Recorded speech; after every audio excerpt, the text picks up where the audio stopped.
Okay, we are back in session. We'll call this part 2 meeting to order.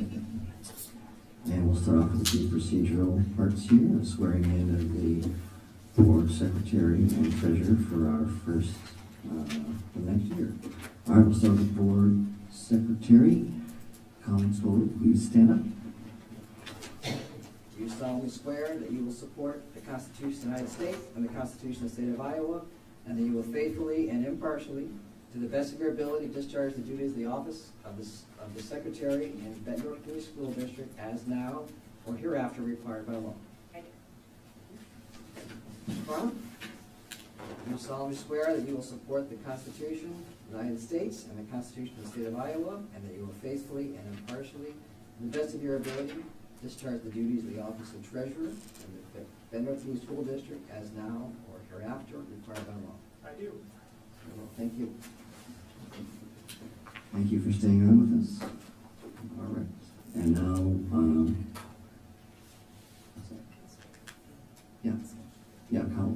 Colleen, can you swear in the new board members? Yeah, so if you guys could stand up and be board members.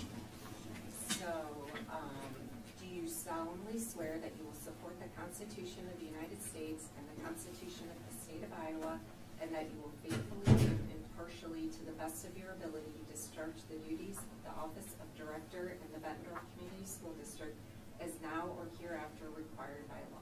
I do. I do. All right. Congratulations. All right, moving along. The board secretary will accept nominations for board president. All right, so please tell me, we'll nominate board president, whoever. Throw out names. I'll make a nomination for Director Castro for board president. What'd you say? Director Castro. I second that. Anybody else have a nomination? All right, looks like Director Castro it is. Can you, let's do a roll call vote, please. Do we have that on here? Sorry. Yes, I'm sorry, so you did a motion, so that was. All right, Director Ruby. Yes. Director Castro? Yes. Director Ingles? Yes. Director Hanson? Yes. Director Larkin? No. Director McGivern? Yes. Director Witter? Yes. Motion carried 6-1. All right, Paul, can you stand up? We're gonna swear you in as president. Do you solemnly swear that you will support the Constitution of the United States and the Constitution of the State of Iowa, and that you will faithfully and impartially, to the best of your ability, discharge the duties of the office of president in the Bettendorf Community School District as now or hereafter required by law? I do. All right, congratulations. All right, we'll take nominations for vice president. I nominate Ryan McGivern.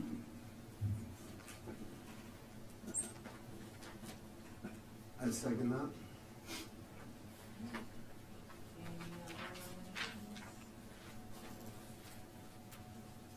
All right, so we'll roll call for vice president. Director Castro, Yes. Director Ingles, Yes. Director Hanson, Yes. Director Larkin, No. Director McGivern, Yes. Director Witter, Yes. Director Burke. Yes. Motion carried 6-1. All right, Ryan, if you can stand. Do you solemnly swear that you will support the Constitution of the United States and the Constitution of the State of Iowa, and that you will faithfully and impartially, to the best of your ability, discharge the duties of the office of vice president in the Bettendorf Community School District as now or hereafter required by law? I do. All right, congratulations. So we need to switch seats. Please bring your name, please. Each one you got, I go by.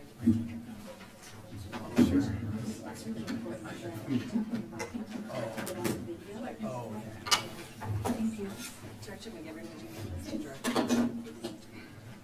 Thank you.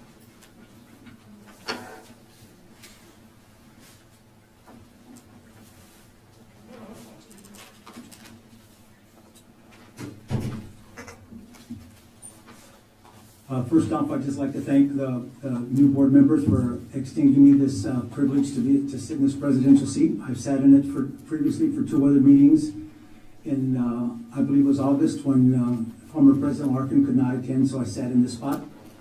So procedurally, etc., I will probably make some missteps, etc., but I hope I will be forgiven, but I'll never forget my focus as being president of the school board.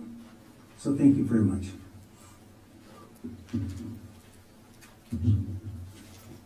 Okay, let's go to agenda approval. I make a motion to approve the agenda as presented. I second.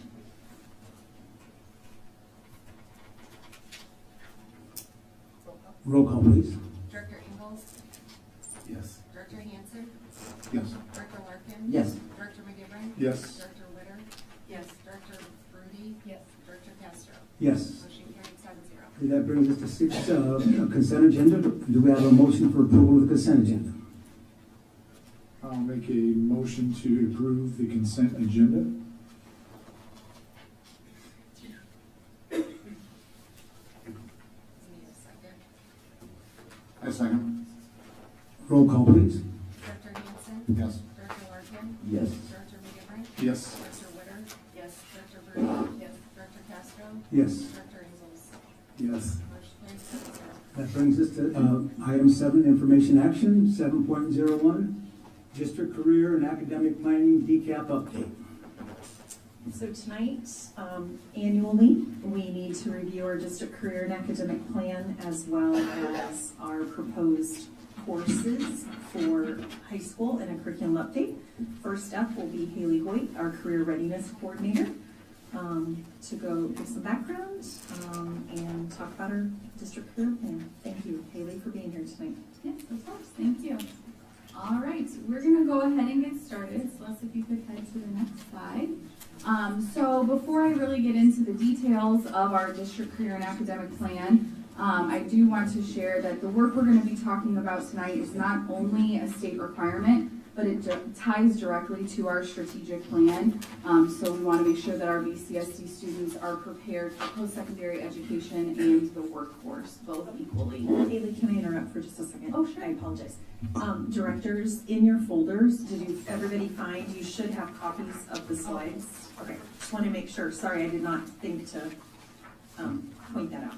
But we try to get you copies of the slides as well. Thank you. Yeah, thank you. Okay, perfect. All right, so I want to just start by setting the stage of what our state expectations are when it comes to district career and academic planning. Everything that I'm going to talk to you here about is all in legislation. It's not something that I dream up in the middle of the night or something I think would be fun, even though I do think it is fun. This is something that we are required to do. You do have all of this in front of you. You're going to hear so much tonight. If you have any questions, just please let me know afterwards. I'm going to just try to kind of highlight a couple of things that we've seen some pretty drastic changes in and share with you where we are now. So, as you can see in front of you, the administrative code requires us to ensure that students have opportunities to explore what their futures are going to look like. The biggest change that we saw for this current school year is starting this year, House File 316 said that this work, which was once for our 8th through 12th grade students, actually needed to go down to 5th grade starting this year. This wasn't surprising. I work really closely with people at the Department of Education, and they kind of told us that this would be coming, so we were ready for it, and we're very blessed in Bettendorf that even before my time at our middle school, this is something that was considered, and students through all of Bettendorf Middle School and Bettendorf High School have been receiving career exploration opportunities and career lessons for quite some time. And then with it going to 5th grade with our elementary schools, even there, our counselors have done a fantastic job of starting to prepare our students for what their futures might look like. So I'm not worried about this. I don't think our staff is worried about this going down to 5th grade. I'm excited about it, and we do expect that the requirement will go down to kindergarten before long as well. So we'll start preparing for that. All right, I'll go ahead to the next slide.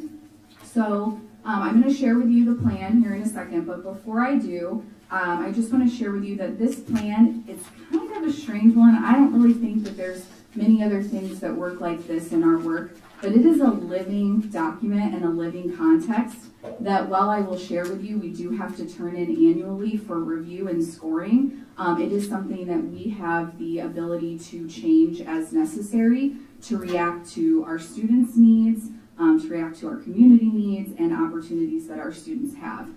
So it's going to get a little confusing here in a couple minutes because I'm going to have to take you back in time, but that is because this is a living, breathing document is how they explain it. So we do really get to do with it what is best for Bettendorf.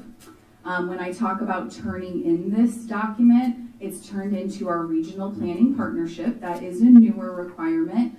So we have a regional planning partnership of schools within our region. We all work really closely together on a lot of different things, but this one specifically, we turn in our DCAP plans and we get partnered up, and it's actually really nice because we get to review another school's plan and kind of help point out to them some areas for growth or some areas where maybe we know that they're hitting the mark, they just didn't explain it well in their state report. And then it's nice for us because someone's doing that for us as well.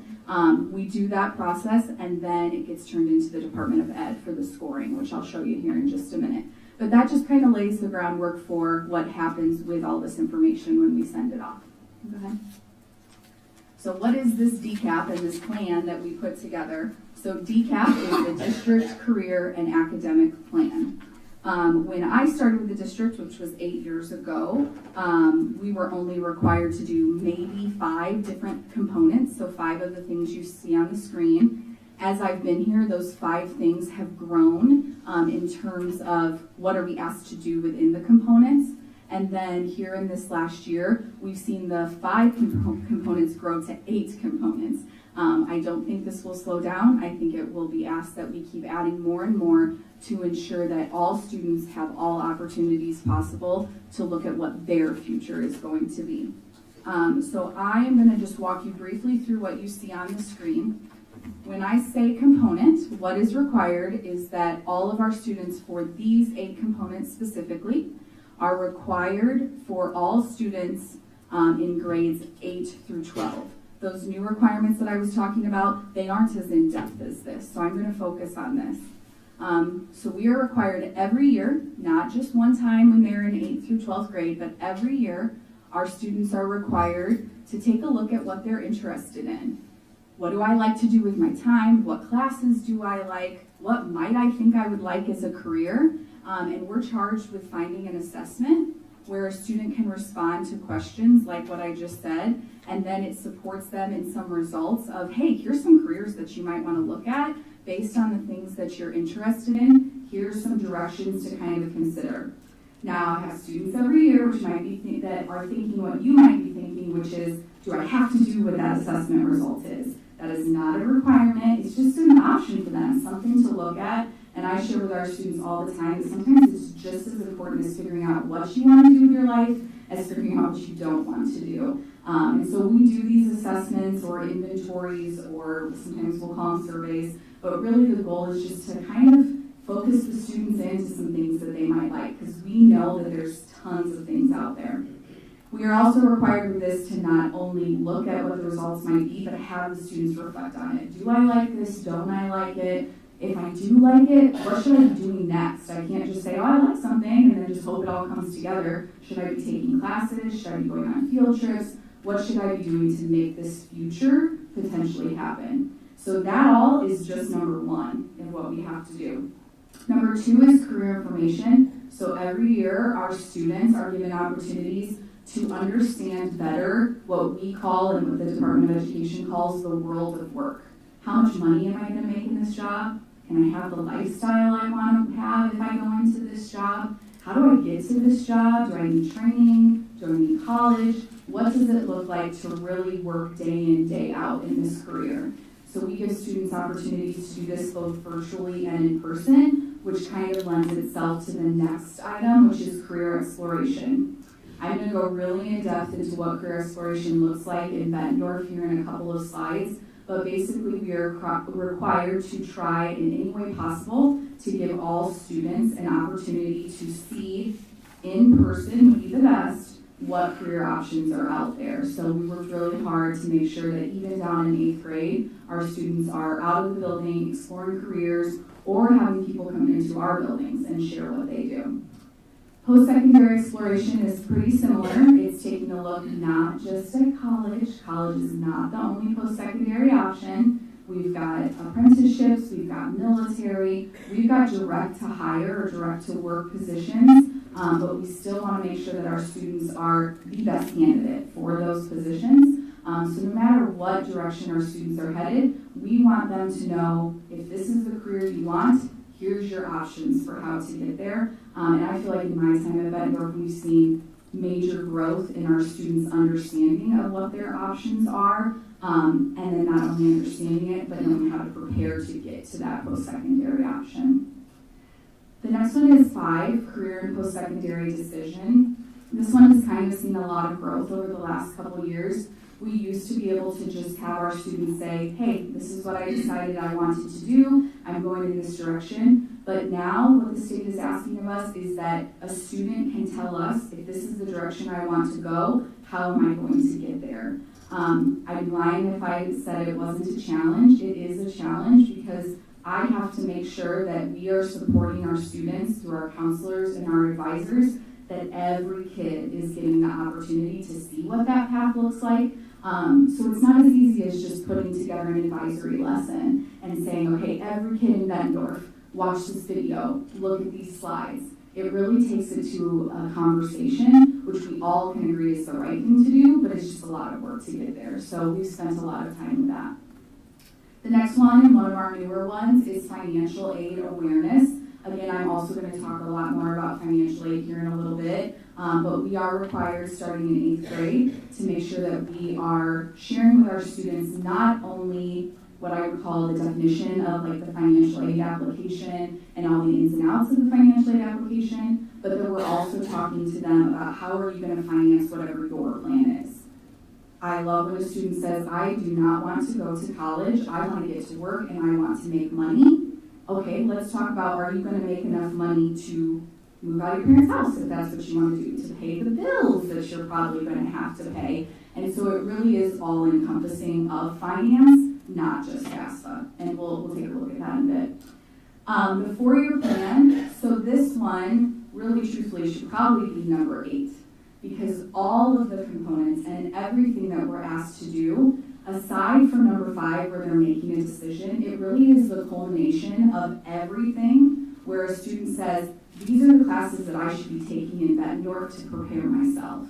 And so when Christy comes up in a little bit and gets to talk to you about the classes that we offer at the high school, I hope you're really going to see that the work that has been done at the high school is to make sure that when a student is putting together a 4-year plan of these are the classes that I want to explore. Maybe I'm thinking about welding a little bit, but I'm also thinking about business. Can I check out both of those things? We want to make sure that kids have those opportunities in our school, and so that's what we've done in building our classes. And this component requires that the students are sitting down and taking time every single year to say, here's the classes I've taken, what worked, what didn't work, what are my new interests, and how do I pick classes for next year that align with preparing myself for my future. I think it's really neat also because part of the component requirement is that in 8th grade, when this is first started, parents sign off on it. And we've had some difficulty with how do we get those parent signatures? Like, if we send a piece of paper home, is it going to come back? Not always. If we send out a Google Sheet, is someone going to see it? Not always. So you're going to see our new plan here in a minute for how we're going to try to do that. But I've talked with my colleagues across the state, and this is just a pain point for everyone because we're talking about all of our 8th graders getting a signature back. And it's not just signing off. It's asking our families to sit down and look at the 4-year plan and say, hey parents, this is why I want to take these classes. And I got to go on this field trip and I really think this is for me, or I took this class. So we're asking a lot of our families to be able to do that conversation and then sign off on it. And then number 8 is work-based learning. This also has seen a lot of change in the last couple of years. So I'm going to talk to you more in depth about it in a couple of slides. But what that basically means is that when our students are doing career exploration in component number 3, they're taking a look at things, they might do some hands-on, but they're learning about work And in number 8, work-based learning, they're really working to learn. So they're getting opportunities to do the work as opposed to just watch it. And there's some new things in Iowa that tie into that have become pretty cool for our students at Bettendorf. So we'll get there. Don't worry, I'll get you there. All right, we can go to the next one. So like I mentioned, this is a living, breathing document. And so I am required as part of the DCAP standards from the Department of Ed to walk through with you what were our goals for this plan over the last year and how did we do on our goals. So that's what I'm going to do with you as we go through our next couple of slides. But as we do that, I wanted you to take a look at the sections that are listed here. These are the sections that we will be scored on it each year. And I'm going to show you our score, but I think it's helpful to kind of have a better understanding of what our goals were as then you see the scores afterwards. So we can go on to the next one. We are required to have a DCAP team in every school district. This was an area for growth for us because previous to my position as career readiness coordinator and having support at a central administrative level, a lot of this work lived within the high school. And I already told you that it was required for years to be 8th through 12th grade. So we really identified that we needed to start growing this team, but we wanted to do it in a mindful way and not just throw people on a committee and take time away from everything else they needed to do. So we took time to really analyze where do we need to go to meet the requirements, and who are the right people to do that. So if you could go to the next slide, you will see our current DCAP team, which you will see in our score, and I'm happy to report not only meets but exceeds what is required for us.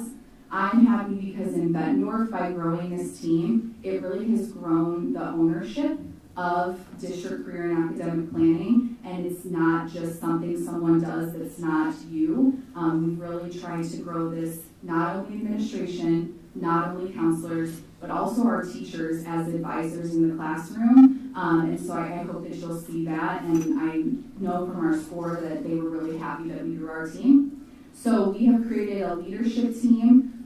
This team has administrators, CTE teachers, non-CTE teachers, special education representatives, and counselors.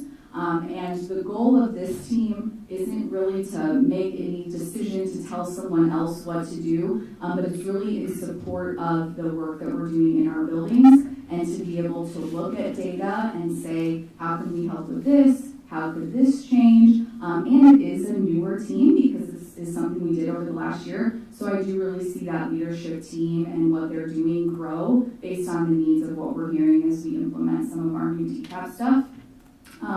Our additional DCAP contributors, so we've really, like I said, focused on like a shared ownership. So all secondary counselors now play a part in DCAP, along with all of the CTE and electives teachers from Bettendorf High School, and the administrators from the middle school level and high school level growing. So that's where we've seen some growth.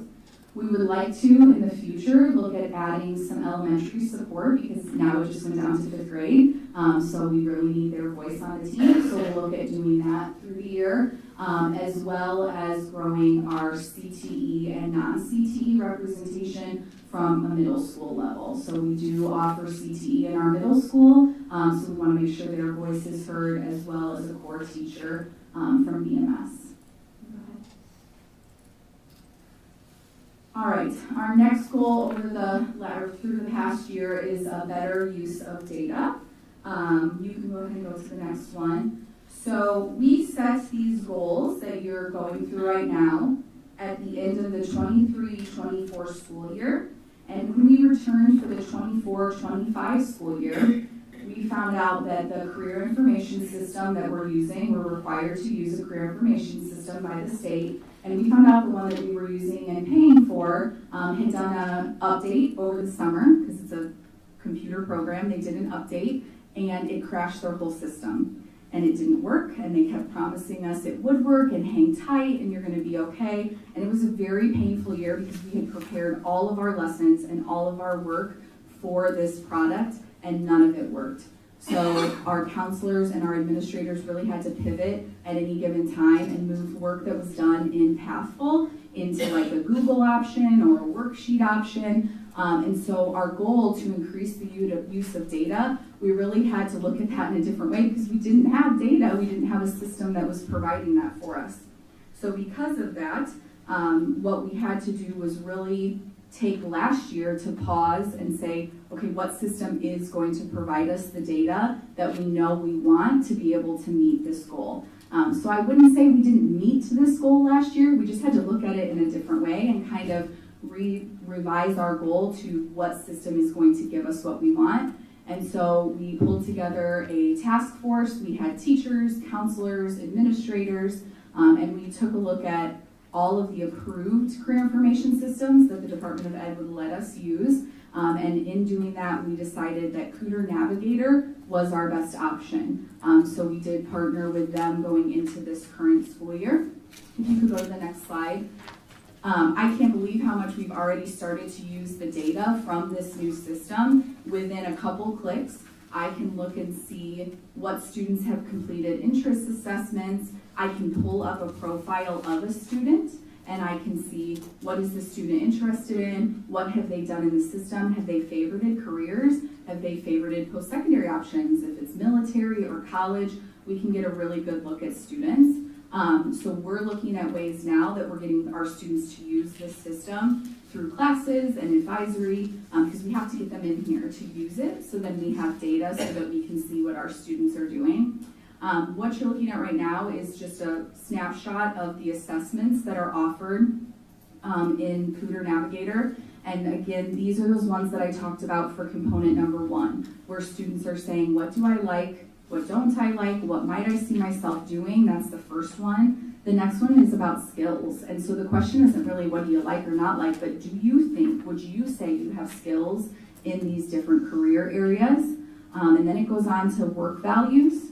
So we ask the students to take some time to think about, what do you value now in school? Do you value teamwork? Do you value leadership?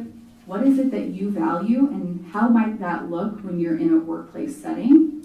And then the last one that you see that no one has finished yet is educational plans, and we haven't taught them how to do that, so it's okay that it's a 0. But if you can see the tiny little number in the first one, between Bettendorf Middle and Bettendorf High, we have over 2,100 students that have already completed that assessment. And so what that can do is it can tell me, here's what Bettendorf students are interested in, and I can drill down all the way to a student, which we have not been able to do that before. So I can look at big picture, I can look at one building, I can look at grade levels, I really can look at it however I need to, and that's a huge growth from the system we were using before. Even if that would have continued to keep working, I could not have looked at this. So maybe it was meant to be that we ended up here, because this is going to help our Bettendorf students more. If you want to go on to the next one. Here's a look at the career clusters that our students have already favorited by being into the system. So career clusters are groupings of careers that are similar. Just kind of looking through it, and then when I dive into each one, I can see a little bit better, but I'm seeing a lot of themes for our students around interest in first responders, education and teaching, fine arts and medical careers. And I wouldn't say that that surprises me in terms of the classes that we've built at Bettendorf, what we see our students engaging in terms of career field trips or conversations. So it's neat to see that the data is matching that. And this is from students' own interest in using the platform. We have not asked them with specific time to go in and do this. So they're already engaging with the system, which is really nice. All right, so that is data. And again, while we didn't really get to start making decisions about how to use our data and what data to look at, we now have the data. So I do feel like we're moving in the right direction. Go ahead. All right, our next goal from the last year was growing career-connected learning and work-based learning. So you can go ahead to the next one, Celeste. You might have to zoom out just a bit.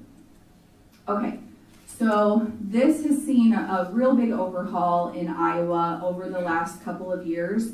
I'm not going to confuse you with what used to be. I just want to take a couple of minutes to talk about what does this look like in Iowa right now. We are at a position right now where we don't just talk to kids about careers, we don't just take them on a field trip here or there, we don't just say, maybe take a CTE class. The state would really like us to make sure that Bettendorf students are getting all 3 experiences that are in front of you, and we have to report them in different ways for different reasons in the state. So first up is career exploration. That's the top one that you're looking at. This may include, but is not limited to, tours, career days or career fairs, guest speakers, professional skills workshops. So that would be like resume building or mock interview practice, informational interviews and mock interviews as examples.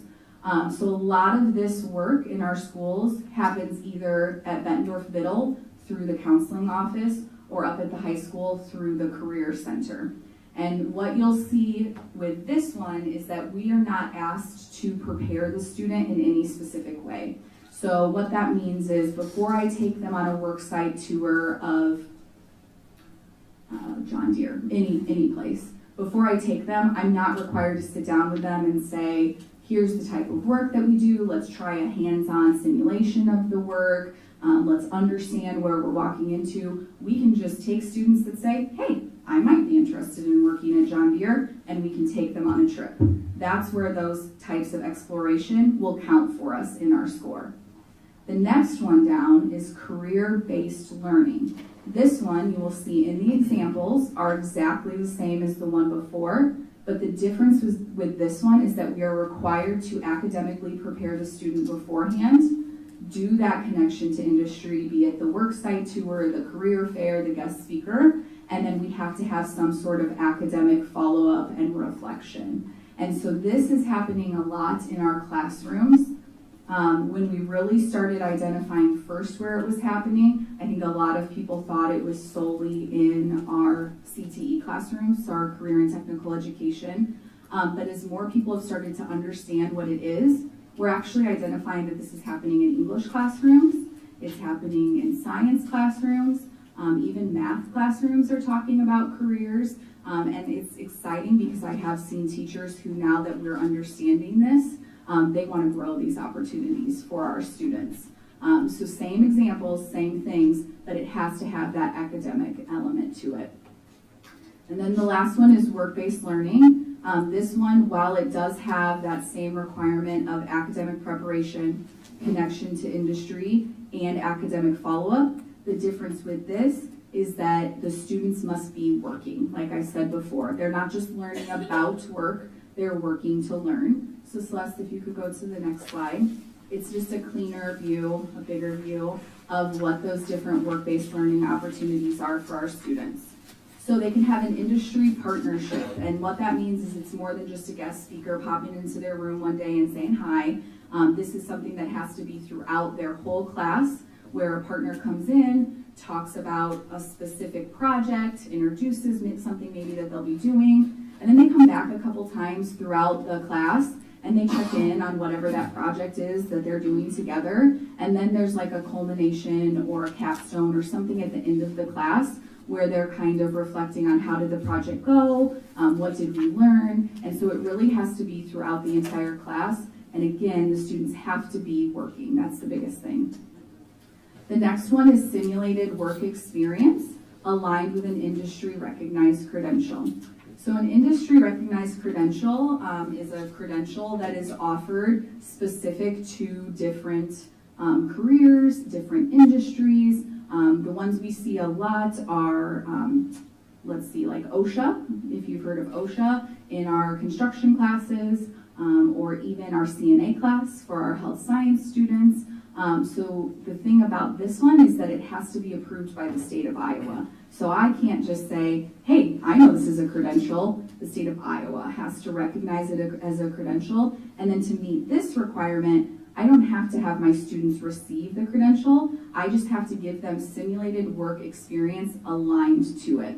So you'll see this in our construction classes, in our auto classes, and like I said, health science classes, where they're just really getting practice towards that credential. And then if they so choose to go get the credential in the end, they're so prepared for it and they're ready to do it. The next one is internships. So this is where the student is going and interning, and this opportunity really leaves it up to the employer to get to choose what does the student need to do to meet my expectations and meet my standards. So that is so specific to each of our different internships. We have Sarah Rader on staff who has done a phenomenal job at identifying different ways that students can intern in our community, from healthcare to business to law. She always has things up her sleeve where our students can go to get awesome opportunities for their futures. So we have that. And then apprenticeships, like you guys heard about earlier, we were recognizing our apprentices here at Bettendorf. Similar to internships, but I suppose you could say the difference with an apprenticeship is we're seeing those be all paid opportunities where the internship does not have to be paid. And then additionally, those must be Iowa Office of Apprenticeship approved apprenticeships. And what that means is that they're dictating the standards. The employer is not. So across the state, we're actually seeing a decline in students that are doing apprenticeships because the employers want to choose what that student is learning and what they're doing. And with the apprenticeship, the state office is dictating it. So we are seeing a decline again across the whole state in the use of apprenticeships because of that. But now we have all these other ways that students can explore, so I'm not too worried about it. We'll still get them out and get them where they need to be. Student learner programs, I put this on here just in case you went later and did your homework and looked at what all this stuff was, but we actually do not have student learner programs on this side of the state. It is something very specific to the Des Moines area, and we have been asked to leave it that way. So we'll leave it that way. If you want to know what it is, give me a call and I can tell you. But I'll focus on what we can do in Bettendorf. So if you want to go to the next slide. All right, so this is where things get a little messy, if you would say. We are not only scored and graded on work-based learning in our DCAP plan. This also is scored in our Iowa School Performance Profile. I believe some of you have had the time to take a look at that. This is newer.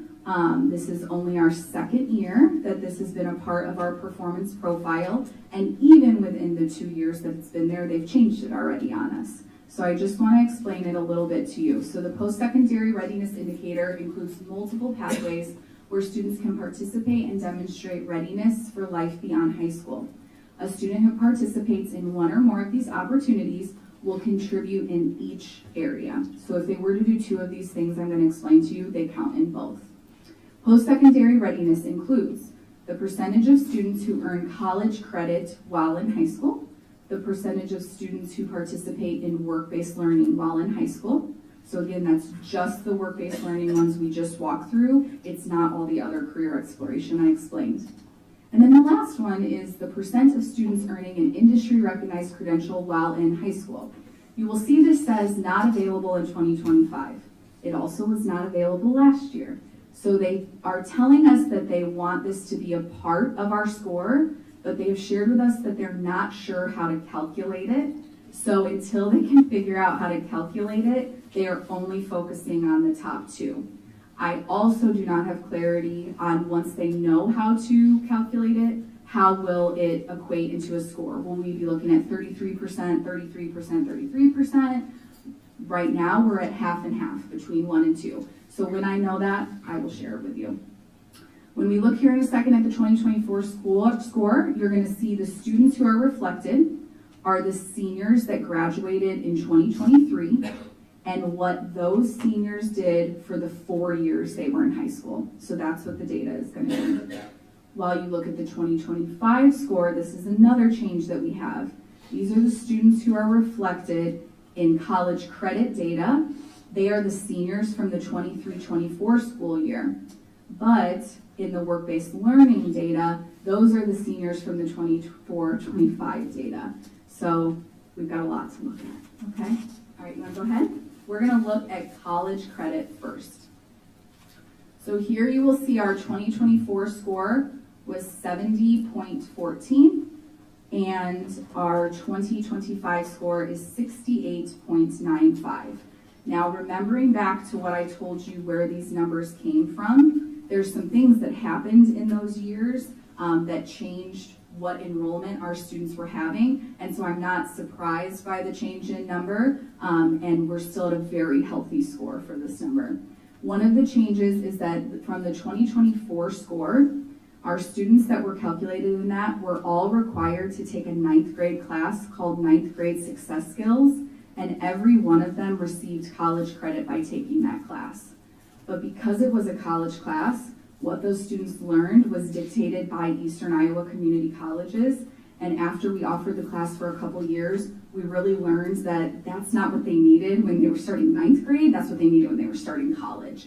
So we made the choice to stop offering college credit for that class because it was what was best for Bettendorf students. And so that's one of the reasons you'll see the decline. If you have a whole class of, lots of students taking this, we're talking about all of them, and then they don't take it, that's how it's gonna go down.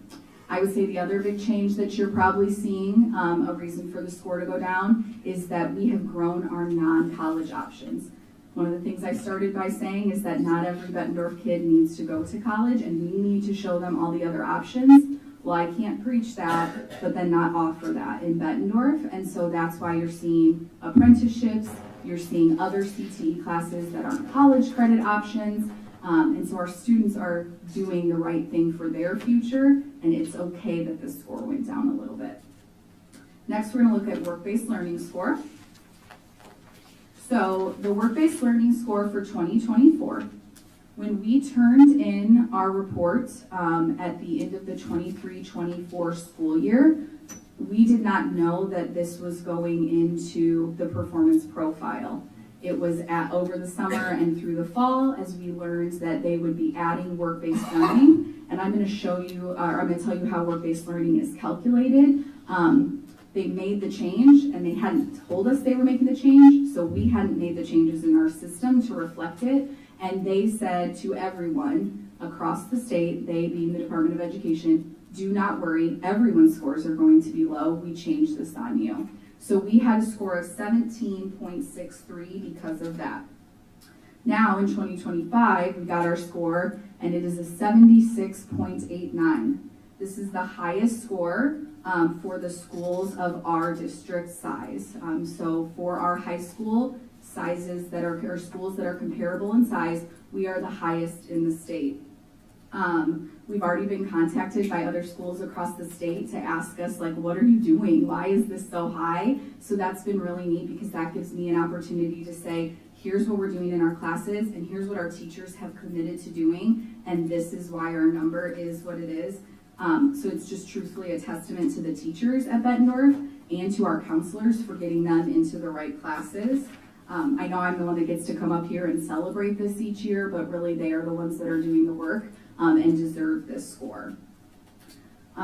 Also, I told you that we didn't know how to report the information in 2024 because we didn't know they would be looking at it. So I would say, aside from the teachers doing the right things, what I'm proud to share is that no teacher changed anything in Bettendorf to change this score. We just changed how the classes were coded in our information system, and by coding them to how the state asked us to code, we went to the top of the list. So nothing was changed in Bettendorf. We were already doing this work, and that's just pretty exciting. All right, if you want to go ahead. I just again wanted to give you one more view of the full post-secondary readiness index for the 24-25 school year. And again, as you look at these later, I put next to both sets of scores, what students are we looking at? Because it's pretty confusing that they keep changing on us who it is we're looking at. So that's there for you. All right, you can go to the next slide. So that was our little journey through the Iowa School Performance Profile and how that connects to work-based learning and what we're doing with DCAP. I'm going to take us now back to those goals that I was talking about. Our next goal was to grow FAFSA completion for our senior class. So there are statistics that would share that there's a direct indicator of college success to those students that completed the free application for federal student aid. This success actually, in more recent data, has been shown to not only provide a success indicator for our college-bound students, but also our military-bound or work-bound students, because my belief is that if a student knows I need to be taking care of my future and what my options are, so I'm gonna fill out the FAFSA. Even if they choose that college isn't the way they're going, they're thinking about these things in senior year and they're doing what needs to be done in terms of like a task list by taking care of their FAFSA. So we know that students who complete their FAFSA while in senior year, even if they're not going to college, we can trust that they're going to be well set up for making choices about their future. Are their parents part of that? Part of filling out the application. They're both part of filling out the application and then like part of our learning and communication from the school. They're required to fill out the application. Right. Yeah. All right, so the FAFSA application, if you're not familiar with it, is known for unlocking grant opportunity, loan eligibility, and work-study funding for students while they're in high school. Here recently, I would say most strongly, maybe the last 4 years, I've seen a growth in schools that are now not releasing scholarship dollars to students if they have not completed the FAFSA. So sometimes I would hear from Bettendorf families that they didn't believe that their income would allow them to receive financial aid because they believed they maybe made too much money. And so they would say, no, thank you, I don't want to fill out the financial aid application. It is still obviously a family's choice, but what we're seeing here recently, in the last 4 years recently, is that schools are saying, if you want this sports scholarship, you need to complete the FAFSA. If you want this volunteer scholarship, whatever it may be. I haven't seen it yet touch the merit scholarship based on like their GPA and their coursework, but it could be happening and I just haven't seen it. And so it's a new level of communication that we have to have with families because their knowledge of it is that, oh, we might make too much money, so we're not going to fill this application out, but you actually need to. And an example of that is I actually had 2 athletes that were going to college, that are in college right now, their freshman year. And I kept begging them, just fill it out. Just please fill out the FAFSA. I know some of their parents, I asked them to fill it out, and they're like, no, we're not going to do it. And then who would believe it, over the summer, who was calling me and asking me for help with filling out the FAFSA because their college told them they needed to do it, so they finally listened. So we need students to fill out the FAFSA. There are a million reasons to do it. One of them being that the state is asking us to have families do it. But more importantly, we just know it's helping our kids and our families. So while the while the state is asking us to help families with filling out FAFSA, I was always kind of worried about like why aren't they? There were people out there that weren't filling it out and they weren't saying to me, we think it's because we make too much money. I think there's a good amount of them that just don't understand and they don't know how to communicate that or who to ask help for. Or help from. So I kind of just said enough with why they're not doing it. I'm going to take responsibility of just over communicating. How do you do it? Where do you do it? Who is here to help you? And so we started a kind of like a FAFSA campaign, I guess you could say, last year. We had more tailored communication. I get a weekly report from the state that tells me, here's your seniors that have completed the FAFSA, here's your ones that have started but didn't finish it, and here's who haven't started it. So we did lots of different things. There was tons of communication to everybody, but then we also increased communication to special groups. Those kids that have started but haven't finished, why haven't you finished? What can we help you with? The kids that haven't started, but I could tell from the data we had that they are college bound, you're going to college. Your college probably wants you to do this. Why aren't you doing it? So we really tried last year to personalize what we were saying to each family and to each student. And I'm really proud because I feel like that change in our mindset and in our communication is what got us to exceed our goal. So if you can see on here, it's kind of funny, but our goal is actually at the end. We set a goal between myself and the counselors at the high school and the administration at the high school to get 50% of Bettendorf seniors, so that would be the 2025 class, to complete their FAFSA. And as you can see, the first number, we had 60% of our students and families complete their FAFSA by August 1st, which was our deadline. So if you can go on to the next screen. By exceeding our goal, we were recognized by the Department of Ed as a FAFSA-focused school of achievement. I'm so excited about this, and this just not only speaks to the work that we chose to do in Bettendorf, but I feel like it speaks to our community and the relationship that we as a school have with our parents and with our families, because I feel like they trusted us when we said this is something that we need to do and we can do it together.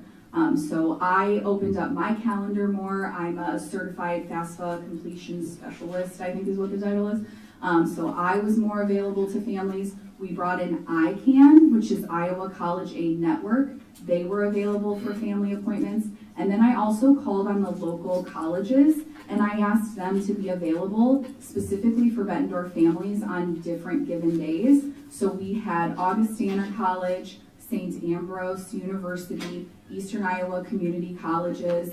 All of them were willing and gave dedicated time to Bettendorf families to support this.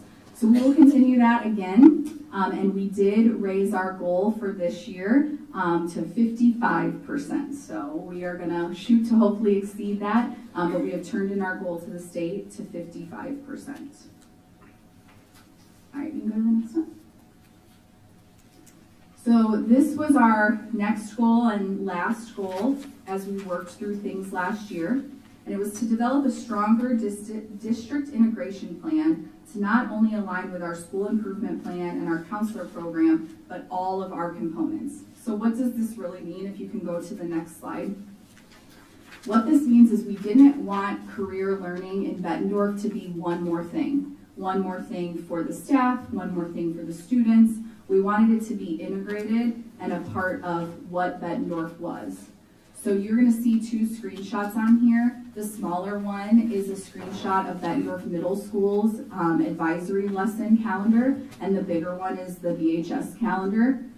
And so instead of letting the calendar fill with social emotional lessons, which are obviously important, I'm not saying they're not important, and other procedural lessons and things that needed to happen in the schools, instead of letting the calendar fill with those and then beg for time for career learning like we've done in the past, we actually started at the beginning and we made equitable time for all of that learning that I mentioned and career exploration. So it was a part of it from the beginning, and we knew going into the school year where are these lessons that students are doing through advisory to meet those different components that I showed you on one of those first screens. Where is this learning actually going to happen? And so we feel as though we've really met and honestly exceeded this goal because it's just not something we started down the path. It is something that we are living and breathing throughout this whole school year.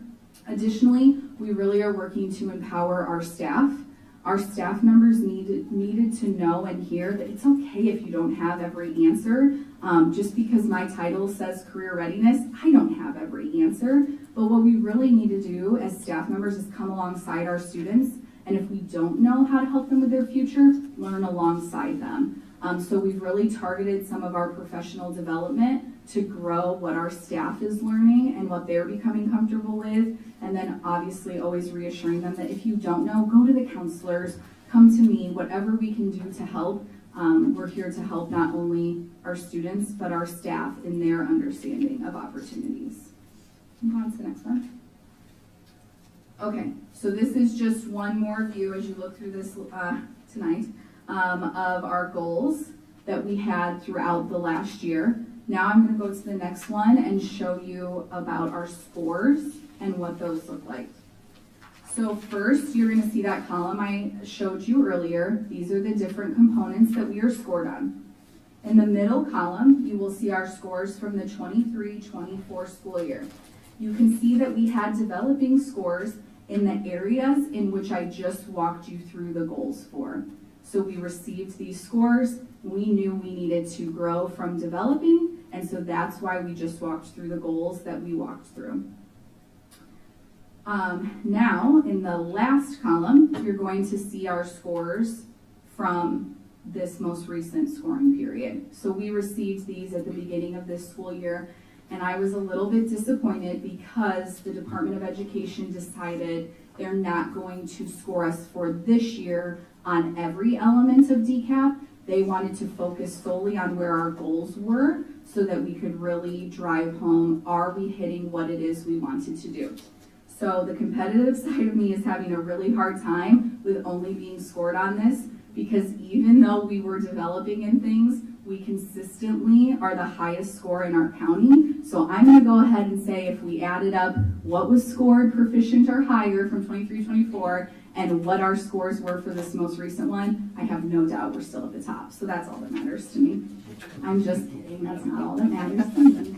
But I am excited because you'll see those developing oranges all have moved at least to proficient, but half of them also to advanced, which is the highest ranking that we can get. Anyone who knows me knows that's cute. I'm happy that we have advanced, but we're not stopping. We have so much work to still do in Bettendorf to make sure that every student sees a path for their future, even if that future changes more than they change their clothes, because that happens sometimes, but that's all right. We just want them to be armed with all the knowledge they need to see their future. So we will keep going. If you want to go to the next slide, Celeste. Here's our goals for the 25-26 school year.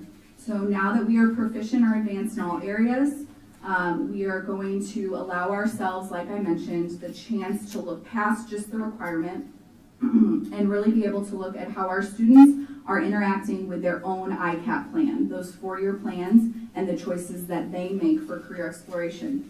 Thanks to that, we have our goals for the 25-26 school year in front of us.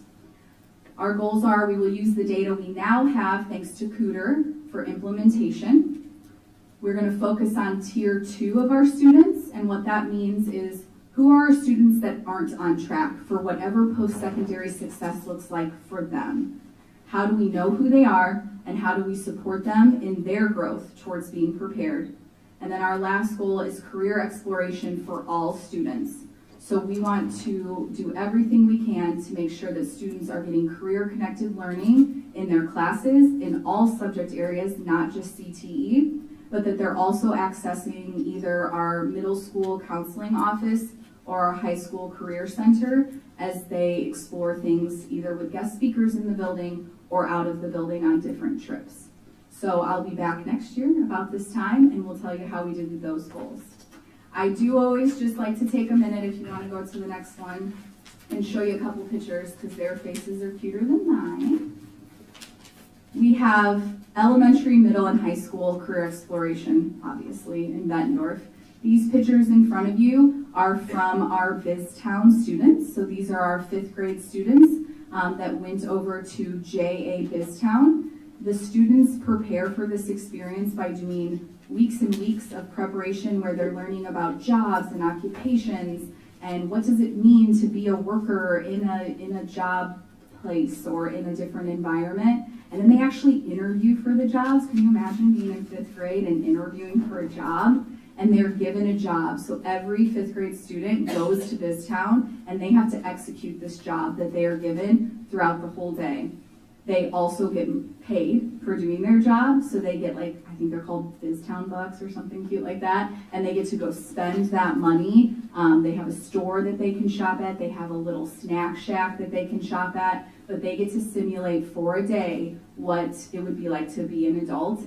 And it's pretty neat. The one over here on the far right, that student was the mayor of BizTown for the day. So we had an elementary Bettendorf mayor, which is pretty cool. Do you want to go to the next one? Middle school career exploration has grown so much over the past handful of years. Aside from career field trips, all of our middle school 8th graders go to JA Inspire Expo, which actually happened today. So they loaded the buses and they all went over to the Expo Center and they got to see hands-on and do hands-on activities for all of the 16 national career clusters. And I mean, that's a lot of kids to get through a lot of things. But the pictures that you see in front of you are actually from our CTE classes, so our career and technical education classes that are at Bettendorf Middle. This is a program that we have grown a lot over the last couple years. So our students have the opportunity at Bettendorf Middle to enroll in any of the CTE fields that we have up at the high school. They can introduce themselves to it down at the middle school. So that's what you're looking at. And then high school, if a day goes by where we're not exploring careers, there's a problem. So we are doing it every day in classrooms, in the career center, outside of the classrooms, even just outside in our own parking lot. And so there's always something going on with careers at the high school. So here's just a couple pictures for you. All right. What questions do you all have? Haley, thank you. I have just one quick question about the CTE, et cetera. In middle school, years ago, we used to have like a wood shop class. Kids could pound, saw, drill, measure, make birdhouses, cigar boxes. Do we have anything like that Yep. regularly in middle school? Yep, so we offer an industrial tech class with Mr. Buddy, and he does some woodwork in the class, but they also are doing sheet metal work is a lot of what they're doing, and that's both not only because we offer both of those things at the high school, but our local industry is really growing in sheet metal work, and so we're introducing them at the middle school. Do they have a specific room where they do that, or is that just in Mr. Brewery's? Mr. Buddy. Buddy's room? Yep. So Mr. Buddy runs our robotics classes and then also this program. So he currently, I'll let Alan answer questions about construction, but he currently operates in 2 different classrooms, one for robotics and right across the hall, a big room for industrial tech. And we furnished that classroom through a grant from the Bettendorf Schools Foundation, but also from donations from our shops up at the high school that had kind of outgrown some different things, so we brought them to the middle school. Great. Mm-hmm. Thank you. Yeah, of course. Any other questions? All right, thank you. Thank you, Haley. Okay, that brings us to 7.02, BHS 2627 new course offerings and curriculum updates. Christy Cluppy, thank you. Are you, Christy, just a sidebar question, what happened to your left foot? My brain thinks I'm in college and my body's not. I played in the staff student volleyball game for the Hunger Drive, Oh, no. and I did not warm up and I did not stretch. So I'm now a motivational speaker for strength and conditioning while you warm up before you do anything. So what is the diagnosis? Hopefully just a strain, so hopefully it's not sore, so. But not moving quite as fast as I normally am. All right, thank you. Thank you for asking. Well, good evening. Christy Cluppy, Bettendorf Principal. I want to welcome everyone here tonight. I get the pleasure about this time of year every year to come to the board to share some information and some updates of some course changes, some things that we're proposing at the high school level. So it is an exciting time. One thing I will say about our students at Bettendorf High School, they are very blessed with a lot of opportunities. That is one thing that block scheduling does provide for us. Just a lot of opportunities. You've heard Haley talk here tonight of, our job is to get them to explore. They find out some things they're good at, and sometimes they find out, yep, I don't want to do that anymore. To help them make some choices about their strengths and things to work on for post-secondary education. So all this work directly aligns with our mission and vision. Specifically, the priorities that you're going to see tonight is really looking at learning and achievement for all, because some of our courses are aligned around support, as well as, acceleration and getting them ready for post-secondary education. So I'm going to take you through kind of a little bit of history, because it may not make sense where we're at now if you don't know kind of what we've done over the last few years. And so what you're going to see, what drives course changes at Bettendorf High School. So you heard Haley talk tonight about some state initiatives. At one point it was called Future Ready.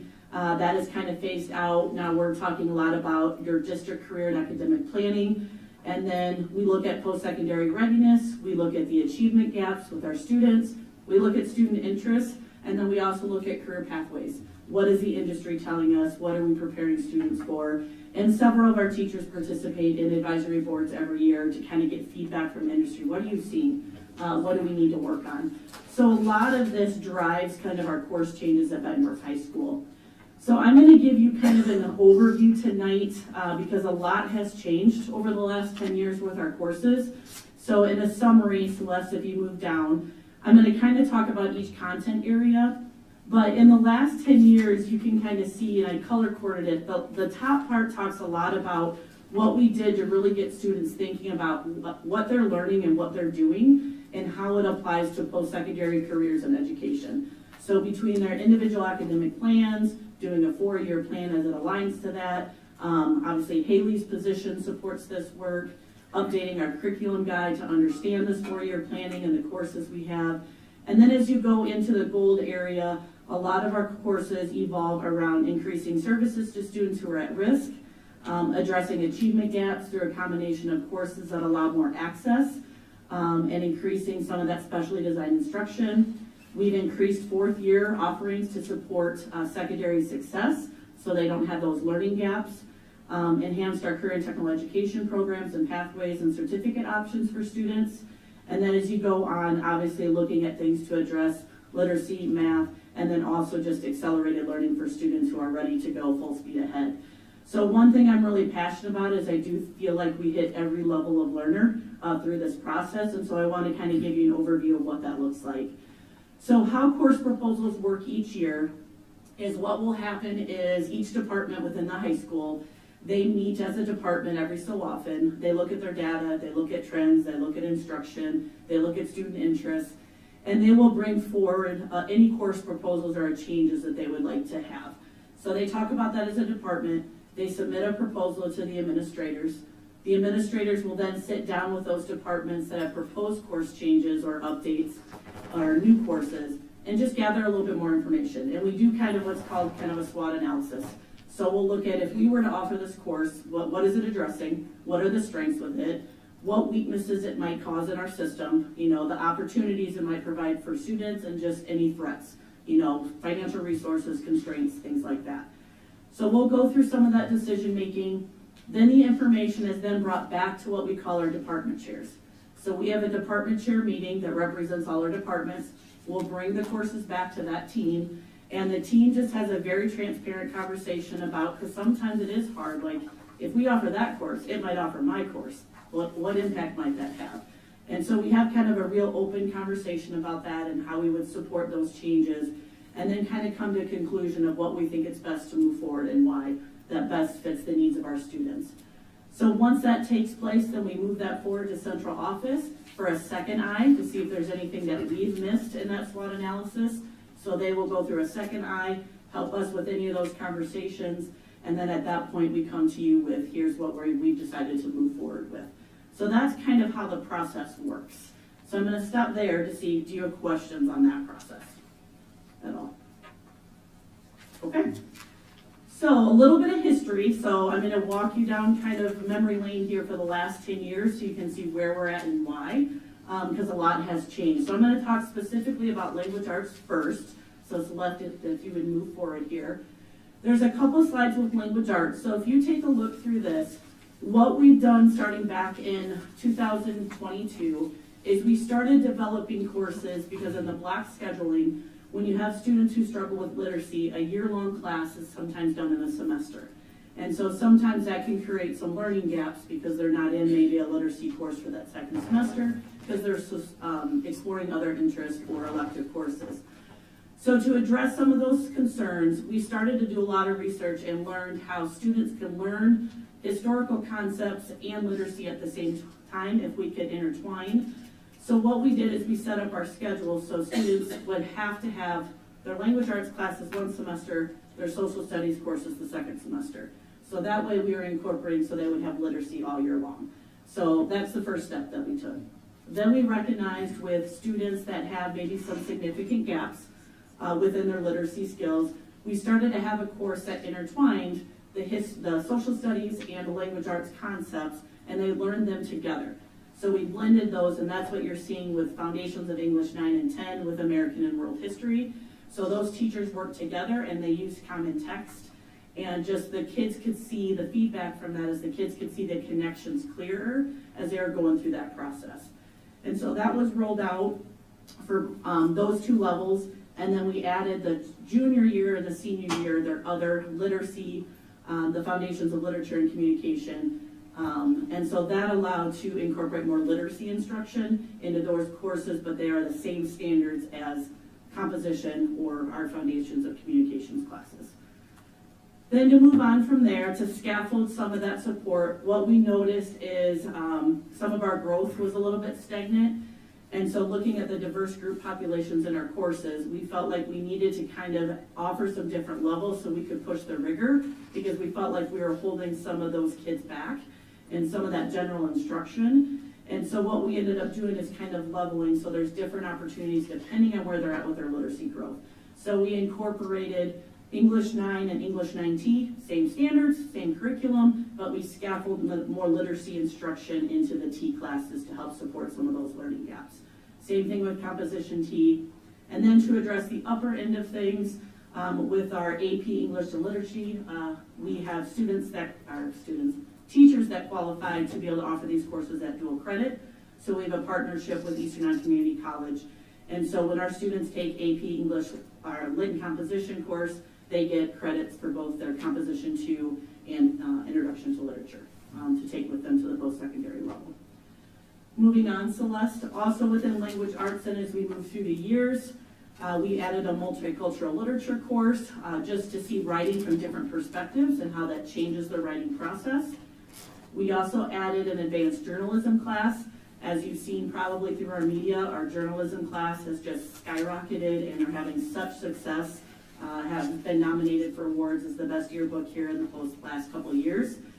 And then Mystery and Suspension Literature and Film, all students need to take a lit class and they also need an English elective for graduation. So what this course does is just provides more opportunities. So students have choice between several different literature classes to meet that graduation requirement. And then lastly on there, I did put a picture down here at the bottom so I can kind of explain what that means. What we did then into this school year is as we've kind of created some different courses, you can see with students, our IEP students, if you look at the line, so in that little picture down at the very bottom, there's a line that goes up and down where you see a number there that's like negative, 8.27. If my eyesight isn't failing on me, I think it's 8.72. So what that is showing is that's kind of that state line of where they're below kind of that state average or that cutoff score to be targeted. So if you look back in 2022, we were that far below the line, and if you look at where we're now, we're only negative 3.53 below the line. So through these course offerings and the things that we're doing, we are moving in the right direction, and I want to celebrate our special ed department and our co-teachers because they worked very hard to try to move and try to close some of this literacy gap. The work's not done, we still have work to do, but it just shows how courses have kind of helped move us in that right direction. Okay, we can move forward. And then this just shows overall, since I showed you from the IEP perspective, you can look at our growth with language arts and also our proficiency. The top was back in 2022, so below the state average. When you look at some of that is growth. And then if we were 40 in 2022, we've increased up to 59, we're above the state average in growth. So you can see the impact these courses have had on that progress. And then if you look at the proficiency piece of it, we have jumped from 75 up to 80. So again, this is where it's supporting, we're moving in the right direction. And now what I will say is we're not bringing any new courses for language arts to you this year. We feel we're at a good place, working on some of those things. And what we're focusing on right now is more building that academic support.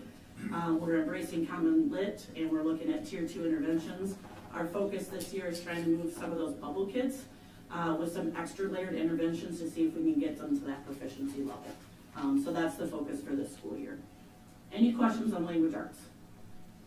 I have a question. Yep. Just remember having dealt with the T classes, so if a kid scores below the 60 percentile, do you have a lot of pushback on that as far as like, well, my kid doesn't take the test well, or they hit 58%, or how they strongly want to be in the other class? Our schedule's really driven by student choice, so a lot of it comes down to advising. What we do with students coming in from middle school is we kind of give them cutoff scores and basically their recommendations. And so we'll say, if you're kind of in this area, this is kind of how you're performing, here's the course that's recommended for you. And so for the most part, it's pretty good. Sometimes we get it both areas. We get it, I'm going to take general because I want that 4.0, but then they don't grow at all because they really should be in honors. Right. So a lot of that comes down to advising, where we try to have some of those conversations, which is why we've incorporated the honors diploma to try to push that rigor, because they do need to be in those classes, and they're going to be better prepared for college if they're doing that, because otherwise they don't grow. And then sometimes you have the ones that are in general but maybe need to move down, so it kind of swings both ways. Yeah. So it comes down to advising. Good question. Any other questions on language arts? Yeah, Christy, I have just one quick question. An English 9 and English 10, what what do they cover essentially? What is kind of what do they do? The thing that's really challenging with literacy is the standards for literacy are the same 6 through 12. They just grow. And so way back, if you remember, we were trying to do standards-based IEPs. And so for kids, the standards are really the same. They just grow in rigor and the complexity of text, the complexity of writing, character analysis. So it just kind of grows over time. And so right now they are incorporating different mini lessons with Common Lit. So, you know, we talked to you about there's writing, learning the structure of writing, and we've developed a common rubric. So every teacher in our building uses that same rubric. That's really helped with writing. And now we're shifting to some more of those comprehension, like reading skills. So different texts and stuff are chosen to, you know, work on some of those standards. So depending on whether it's 9th grade, 10th, 11th, it depends on what depth of the standard that they're getting into. Thank you. One more question. We had a student come to us to talk about a class. Grammar writing. You read my mind. Yeah. And talked about for the high flyer kids. He said a word diagramming. I mean, for understanding of grammatical structure, etc. Is that class still being taught, or is that not being taught anymore? Has it been morphed into something that's equally as good, etc.? No, we've actually built off it, so it is still being taught. So typically in the junior or senior year, students are taking grammar writing. It is a semester where it's very heavy grammar, and then they get dual credit for composition 1 in the second 9 weeks. Then a lot of those students will go on and take that AP Lit course I was talking about, where they get composition 2 and literature 101. So between those two courses, they can leave with, I think it's 9 college credits after taking those 2 courses. Great, thank you. Yep, and I will say, grammar is a big piece of the state assessment. So our language arts team has actually spent some time in some curriculum writing around grammar, and they've incorporated into all the courses in language arts. So that has been their other focus into going into the school year. So, any other questions? Okay, math. So math courses, you know, over time, a lot of this centered around, again, Haley talked about post-secondary, so we looked at a lot of data of what's happening to our students when they move on to post-secondary. It's not always college-bound, it's going into trades, going into different things. What is the right math they need? And encouraging that 4th-year math, because if you remember, students only need 3 years of math. That's the state requirement for graduation. So they will take math their freshman, their sophomore, junior year, and then they can opt to be done their senior year. Not the best option. And so we had to really look at what are we providing in that 4th year to encourage kids to continue to get them ready for post-secondary education. So over time, looking at the different levels, we have incorporated consumer math to address more of those workforce, you know, how do we hit really those consumer skills? And that can account for some of those kids' 3rd year that are kind of behind as far as those math skills. We've added in an academic development lab to layer some extra support with those students this year as well. It's kind of changed over time, and we've brought it back this year, so I'll talk about that here in a little bit. We added Math 110, which is more for our liberal arts, because we had calculus, we had a couple of our statistics for that dual credit, but we didn't really have anyone that maybe is not going to those type of career pathways that would need calc or statistics. So we added math for liberal arts for students that may be going into different pathways, so they had that dual credit option as well. And then intermediate algebra was introduced. That was kind of introduced coming back from COVID, noticing some learning gaps where students were getting through geometry, but they had algebra maybe during COVID and were missing some basic algebra skills before they were going on into Algebra 2. So we had created some of those things to address those needs. We turned our AP Calculus classes into dual credit as well. Students can still sit for the exam. We prep them that way, but those are dual credit courses. We had pre-algebra to address some of the learning gaps, and then algebra concepts. So we've kind of evolved that concept a little bit more. And then during that school year, you can see a picture here of Katie Mahoney, who was up for nomination of Math Teacher for the Year here a while back. Worked very closely with our algebra team, where they really worked. They called themselves the Algebra Angels, and they did a lot of grouping. We offered several courses of algebra at the same time to group students to be able to scaffold instruction. A lot of time goes into that, but what you're going to see, the teacher efficacy of working together is the real impact that had a lot of success with those students that year. And so that was one of the pilot, and right now they're working on some intervention groups. So let's go ahead and go to the next slide. So with some of those changes, you know, again, trying to focus on how do we get students math all year. So we've kind of removed some of the old things where students were getting doubled up for math for 2 blocks, which takes away opportunities for them to explore other things. And if you're a student who really doesn't feel very confident about math, half of your day in math is a lot. And it's not over-encouraging to get them to come to school. And so we had to start being creative of, is there a different way that we can address these learning gaps without taking them away from some of those other exploratory fun classes, that they want to try to figure out for post-secondary education. So that's where it kind of evolved in some of the new things that we're doing. We did put pre-calculus became an AP course, so that was implemented last year. And then we kind of went away from our year-long, so they are with their grade level peers, and we've added some intervention on top of that.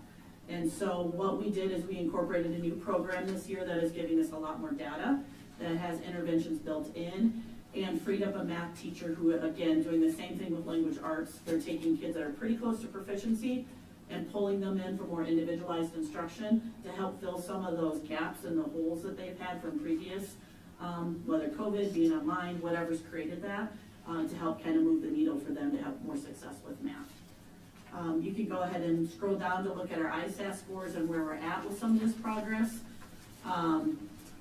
I should have put some of the honors because our upper level has grown tremendously through some of these options. But if you look kind of our growth, again, we're moving in the right direction, but where we're focusing right now is the proficiency piece. So our growth has gone up to be above state. So we do not have any course proposals for math as well because we are focusing both algebra has worked through their curriculum, geometry is working through their curriculum right now, and then we're using our math focus for interventions to kind of help move some of those proficiency kids, up a few to get them moving forward. Any questions on math? Okay.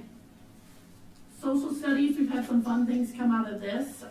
So I've already talked about the foundation combination with American and world history.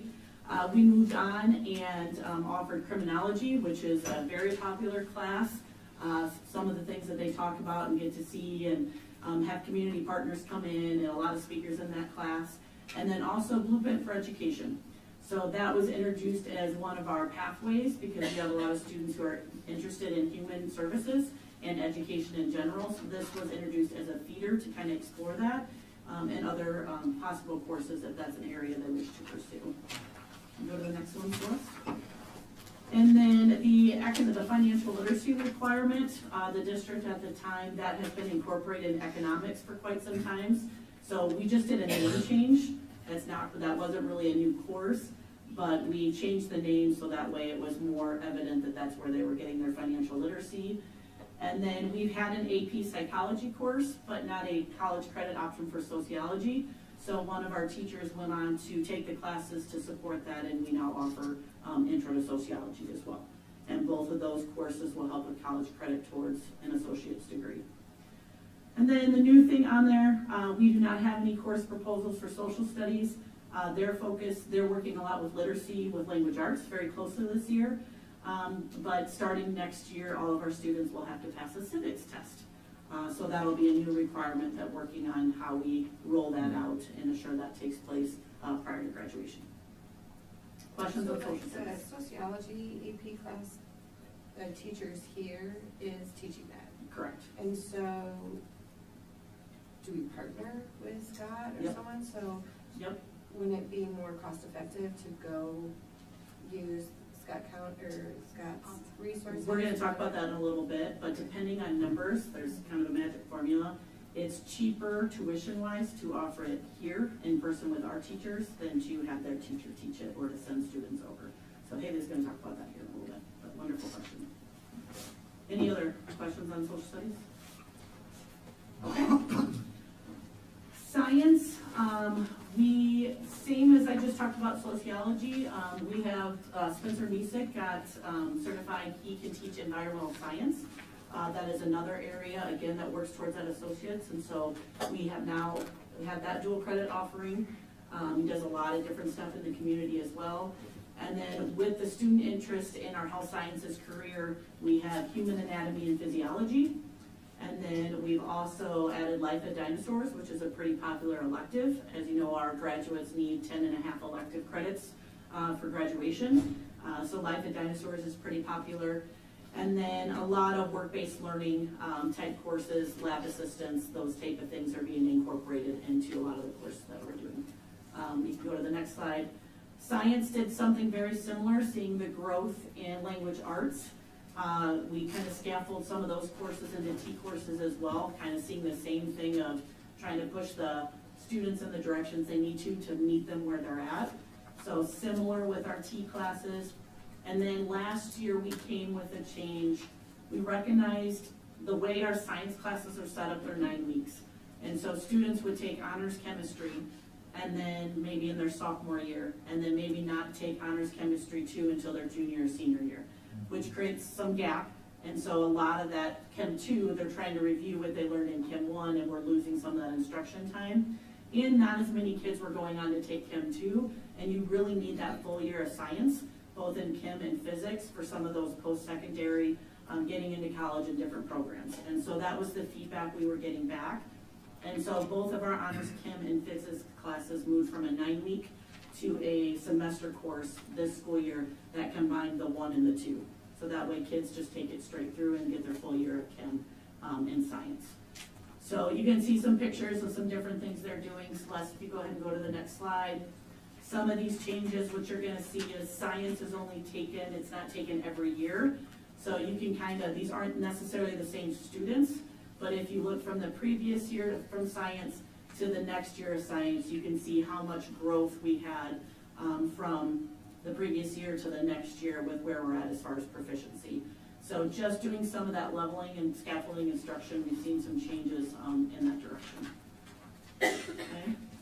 Questions on science? All right. Academic coaching, we updated this program here a while back, adding an academic coach. It's a little bit different at the high school level. We don't typically have like reading interventionists, math interventionists, things like that. We have what we call the academic coaches, and they predominantly kind of serve kids who come in or they're behind in credits. So they're credit deficient, they're more at risk, potential dropouts. And so we work with these students on some credit recovery, building kind of executive functioning skills, success skills, how to become a high school student. And so we added a staff member into that program. And what I just kind of put up there is to show some of our data. So this is more of our at-risk, free and reduced, so you can see where we were and where we are now. So again, you can see the growth offered. And so academic and coaching is a class that's offered here. So students may be enrolled in that course where their teachers are helping them be successful in their courses. And they're working on those skills, and sometimes they're taking a credit recovery class to accrue some credits to get some of that back, to get them close to graduating on time. You can go ahead and move forward. This shows a little bit more of at-risk results. You can see the movement. I've got a couple pictures up there of our Student First Banquet. It's one of our favorite banquets. We encourage you to attend. But what happens in this banquet is students are recognized, students who have been resilient, that have overcome obstacles. They get recognized for that growth.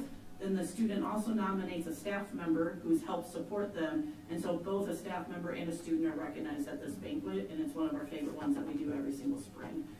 And so if you look at our at-risk results, again, it's the ones on the left have state average.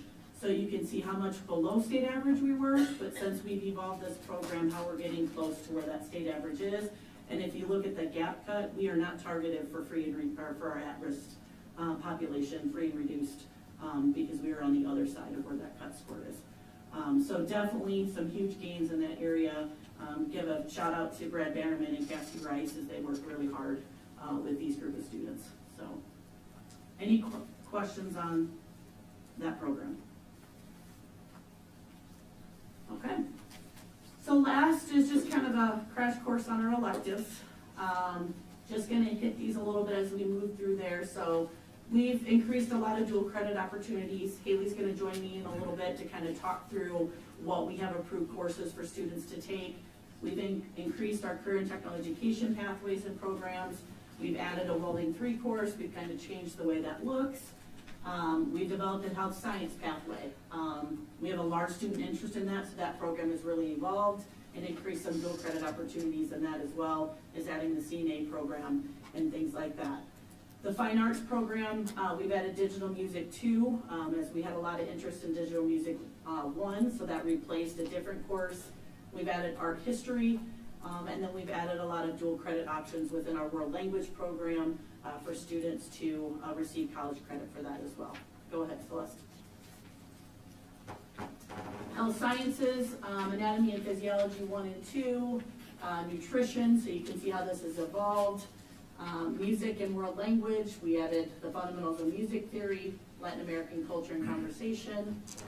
Marching band, we kind of switched how that was handled with students coming in at the 9th grade level. So that's kind of evolved over time, so let's see if we can continue on. And then looking at some of our pathways for career and technical education, we added the intro to construction course, so students could kind of explore that pathway. And that leads into some of our upper level, and you've heard Haley, or you will hear Haley talk about like our student build homes and the opportunities that our students have with that, and then just our machining program. When can they take the introduction to construction? 9th grade. 9th grade? Mhm. So then that will sort of And then it catapult builds from them there. to. Yep. And then, so I assume you're probably reaching out to those 5th to 8th graders that are wanting more construction, more trades to get them in that class. Yeah, so when they do, and we'll talk a little bit about, students will do a 4-year plan, and they'll try to relate that to, like, what do I think I want to go into? And then our curriculum guide kind of says, these are the classes that if you're thinking, and I'll show you a snapshot even, but if you're thinking this area here would be the electives we would recommend for you to take. So, machining 2, offer that because we have machining 1, so that progresses in those skills. And for the students who like the hands-on anytime we can give them the progression, it's super helpful. The picture down at the bottom there is one from one of our career fairs. It's really centered around the trades that really supports these programs. Go ahead. And then other elective courses from the 24-25 going in the next school year is we did add an advanced computer graphics course. We have kind of been revamping our physical education course to be kind of modernize some things. So students will come in and they take PE, typical in 9th grade, where they get to explore all the different things around PE. And then from there, because the students have to take PE every year. So they'll take it in 9th grade, and then when they go into their sophomore, junior, and senior year, they can explore some different options. So one of the options we added is outdoor fitness. And so you can see some pictures over there on the right, where they learn kind of about fishing, and DNRs came in, and they go and they do a lot of things around our community that are just extracurricular, physical education, and the kids are learning a lot about things in our community they didn't know we had. We incorporated basic strength and conditioning and advanced athletic performance into the school day to support our student athletes, and that balance between out of school and in school. Just to balance that workload between academics and the training and the practice times, and then also supporting that development. And then you can see a list there of the CT industrial technology area, as well as we've changed up kind of human anatomy and physiology based on feedback to support students that are going on post-secondary, and added a few other health science courses as well, and updated our welding program, and then introduced an intro to family consumer science class. Because as you saw from Haley's presentation, human services, there's a high interest there. So this explores more careers around what is human service really is and what different careers can it go into. So a lot of elective courses. Any questions on those? Go ahead. Nutrition class you started in 22-23. How's that going? How's the enrollment? Is it strong with all the new push on health and eating right and diets to get taken out of foods? How's that going? I'll be honest, it was going very well, but unfortunately lost one of our health science teachers, so we had to remove some of those course offerings. We're still currently trying to look for a health science teacher, so we're not able to offer as many of these courses right now. They're still on our course guide, but because we were down a teacher, we can't offer as many sections. But when we were having it, I think Roxanne Schmertman is in a position, I want to say we had 2 to 3 sections last year, and feedback was very positive. Secondly, the trap shooting team, how is that doing? Is it still in existence, or how do you see the growth in that going? So it's still in existence, and so we still have kids going through that program. I don't know how many we have right now, though, to be honest. We've had a few graduate. They wear their shirts proudly, Yes, so they I do. see a lot. Yes, they do. Okay, So, all right, thank you. you're welcome. So I'm not gonna on the overview of associate degree track, our goal is not for students to get an associate's degree while they're high school. I don't know that all kids are ready for that. I think as far as I've been here, we've had one or two actually get it accomplished, but they had to kind of do some of these courses on their own dime and outside of school to get it accomplished. But we're trying to get them on the right track, so can see what a college class is like, help them be successful. And students, if they take advantage of a full schedule, they have an incredible opportunity to get a great start on post-secondary education. So Haley's gonna join me now, and we're gonna talk a little bit about certificate programs and CTE pathways. So, do you wanna talk about the certificate program? Yeah, definitely. All right, so let's go on to the next one. So when we talk about certificate programs at Bettendorf, we are talking specifically about the programs in which students can receive a college level certificate by completing the program. And I do need to apologize because I think we updated this slide after we had sent it to Celeste. So there are a couple of changes. I'll get an amended version and have it sent to you all. But our goal is to offer certificate programs that are actually going to support what our students want to do, that our industry is asking them to do. The reason I say that is because you'll see up there fundamentals of welding certificate, and this is a change that we made in the last couple of years, because while the college offers the certificate, some of you might remember me coming last year and telling you we're changing it because of the 7 classes students needed to take at a college level to weld, 5 of them were online classes. And our industry just couldn't wrap their head around why is the college having them do this. And so we are very blessed. I feel like I say that word a lot, but we really are, because we have Dan Milburn in this program. He is our teacher. And so when we went to him and we said, this isn't working, he agreed it wasn't working. He took all of what the industry was asking for our students to have and remade the program into a 3-level welding program. And our industry partners said, yes, that is what we want your students to have. So we'll get you an updated list, like I said, but we do not offer welding at a college level.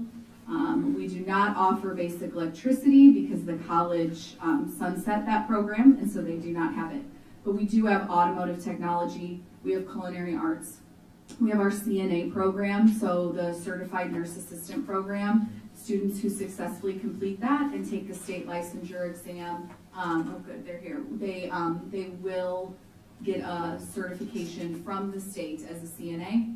We have the small business management certificate programs as well, and students are able to do the early childhood program.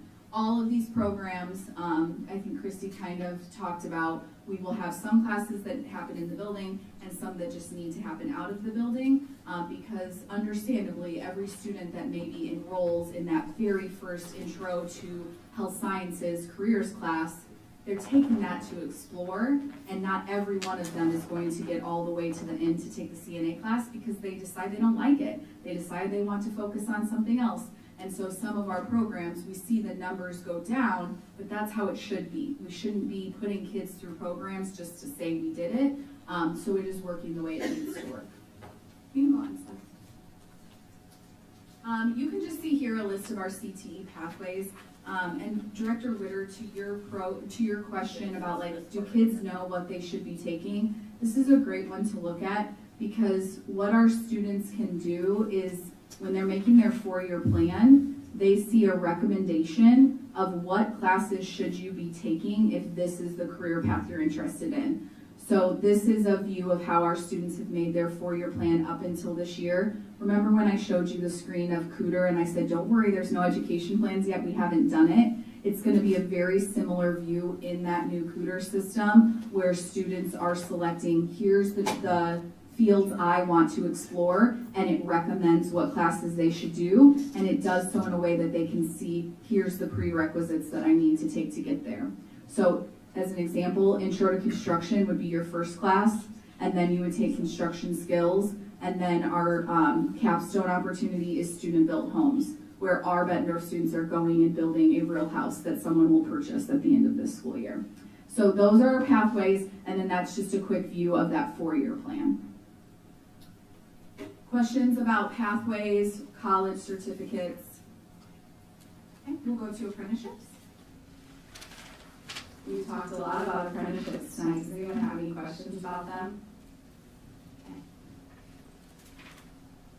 All right. proposals for next year. Kayla's gonna talk a little bit about, it's not really a course, but Senior Year Plus and the concurrent classes that we offer, so you know what that approved list is. But all we really have is Project Lead the Way. It's an intro to engineering course. It's really our only new course that we propose that we'll move forward with. Part of this is in STEM or engineering programs, a lot of our courses are semester long where they learn CAD, architectural design. You've seen a lot of different things they do through engineering problems. If you've heard about the trebuchet competition or the boat regatta. So all of those kind of work-based learning that lead up to. We don't really have an intro course.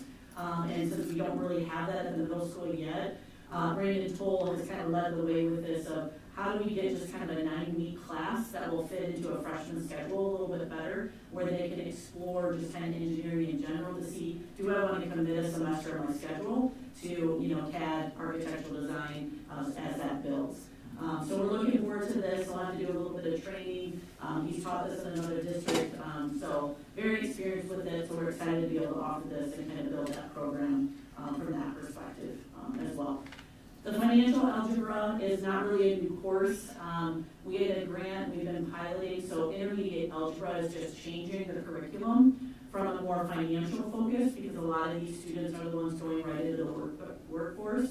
So it's taking those same standards, but it's presenting it in a more financial algebra way. And so there's, within your slides, it gives kind of more of a breakdown and a rationale. I'm not going to read that to you, but I wanted to make it available to you for what it is. So those are really the only, one is just a name change in curriculum and only one new course this year. So wanted to give you a little bit of history, but typically when I come each year, I'll come show you how the new courses go. Here's our new ones for next year. And then I do want Haley to talk a little bit about Senior Year Plus, kind of the cost and concurrent enrollment. Just real quick before I go on to this, with the intro to engineering class, as you become more familiar with what we offer at the school, you should see an introduction in all of our CT fields, and that's what Christy kind of walked you through. Christy and I realized more than a handful of years ago, we have kids that are enrolling in classes because the name sounds cool, but they don't know exactly what it is. And so we are trying to get them to see, as they're putting together that 4-year plan in the 8th grade year, let me take some intro classes and really see, even if the name's cool, which ones are really for me. So that's why we need engineering as well. All right, Senior Year Plus. This is another piece of legislation that I get to work with, and this determines how our students are accessing college-level coursework. We provide a list of approved classes to our students and their families, and these are classes that are college-specific classes that our students can take while they are in high school. As part of the legislation, we cannot pass any cost of these classes on to the students. So the tuition, the books, if there is a cost, like an extra fee for the class, an example would be our CNA class, the students are required to do a background check before they enroll in the class. If they are required to have it for the class, we have to pay for it as a school district. So we take that on through our general budget, and we are supported in that through supplemental weighting, which is extra weight that's added to the student enrollment account for funding purposes for this or special ed. So you'll hear that in those two realms. To the point of how much does this cost us? On the bottom of this slide, you're going to see what we are currently paying. So if we are offering a class in Bettendorf High School with a Bettendorf teacher teaching the class, we are paying 32.5% of whatever the current EICC tuition cost is. So that changes each year as the tuition goes up at the college. And that 32.5%, we were at 30% for quite a while, and they would have liked it to go higher, but we as a K-12 group negotiated that price to stay as close to 30 as possible. And we can talk more about how we finance that and what that looks like in a second. Enrollment over at the college, so if we were to send a student over to EICC, we're paying 60% of the current EICC tuition. Here's a list of the classes that we offer concurrently within our building. I would like to note that one of the pieces of the Senior Year Plus legislation requires us that if we have a class on this list, a student can access it in any way they want to access it. So even though we have teachers in the building that are teaching this, if the student has some reason that they are requesting to take it over at the college or take it online, we are required to allow them to do that. And that has a lot of ramifications to our students making that choice. And not only is it a higher cost to us, but if we have less students wanting to take the class in the building, then there comes a point where we say, can we offer this in our building anymore? And that's at a detriment to our kids that don't have transportation to get to the college. It's also a detriment because it's costing us more, that's taking away from something else that we can offer. So we are working really hard to advise our students and our families that taking it here is what's best. Aside from that, our students have a really hard time going over to the college. We know that we offer these things, we see reason for why we offer these different classes, but we want them in our building because we can support them. Our students that struggle inevitably are the ones that go over to the college, and they go over there and they're sitting in classrooms with more traditional community college students who are older than them, facing different life challenges than they are, and our students have a hard time seeing themselves there. And I have been reported to by many students, they have reported to me, I made a mistake, I shouldn't have gone to the college. So we work really hard to keep them in our building. The next slide shows you the classes that we have to offer. Celeste, can you go to the next one for me? That we have to offer at the college because we just don't offer them in our building. The reason we offer these, even though we cannot offer them in our building, is that we want our students, no matter what post-secondary path they're headed on, to see an opportunity for college enrollment through Bettendorf. And so these different opportunities allow them to do that. We see a lot of students take this specific list of classes if they know they are college bound and they want to focus on those general education classes that you would normally do like your freshman and sophomore year of college. They want to focus on getting them done while they're in high school, so then when they get to college, they can focus on the classes within their major that they're kind of more excited about. So that's where a lot of this enrollment comes from. The funding is something that we are really, really focused on. Dr. Morse and myself, would you like to talk about our superintendent's group? Yeah, so we've been working for the last almost 4 years. After we came out of COVID and everybody went back full-time, there was quite a press from EICC and Scott Community College to significantly increase their tuition and costs, to which they wanted to have us as K-12 partners shoulder that. What's important to keep in mind is we are between 50 and 60% K-12 is Yes. of their total student enrollment.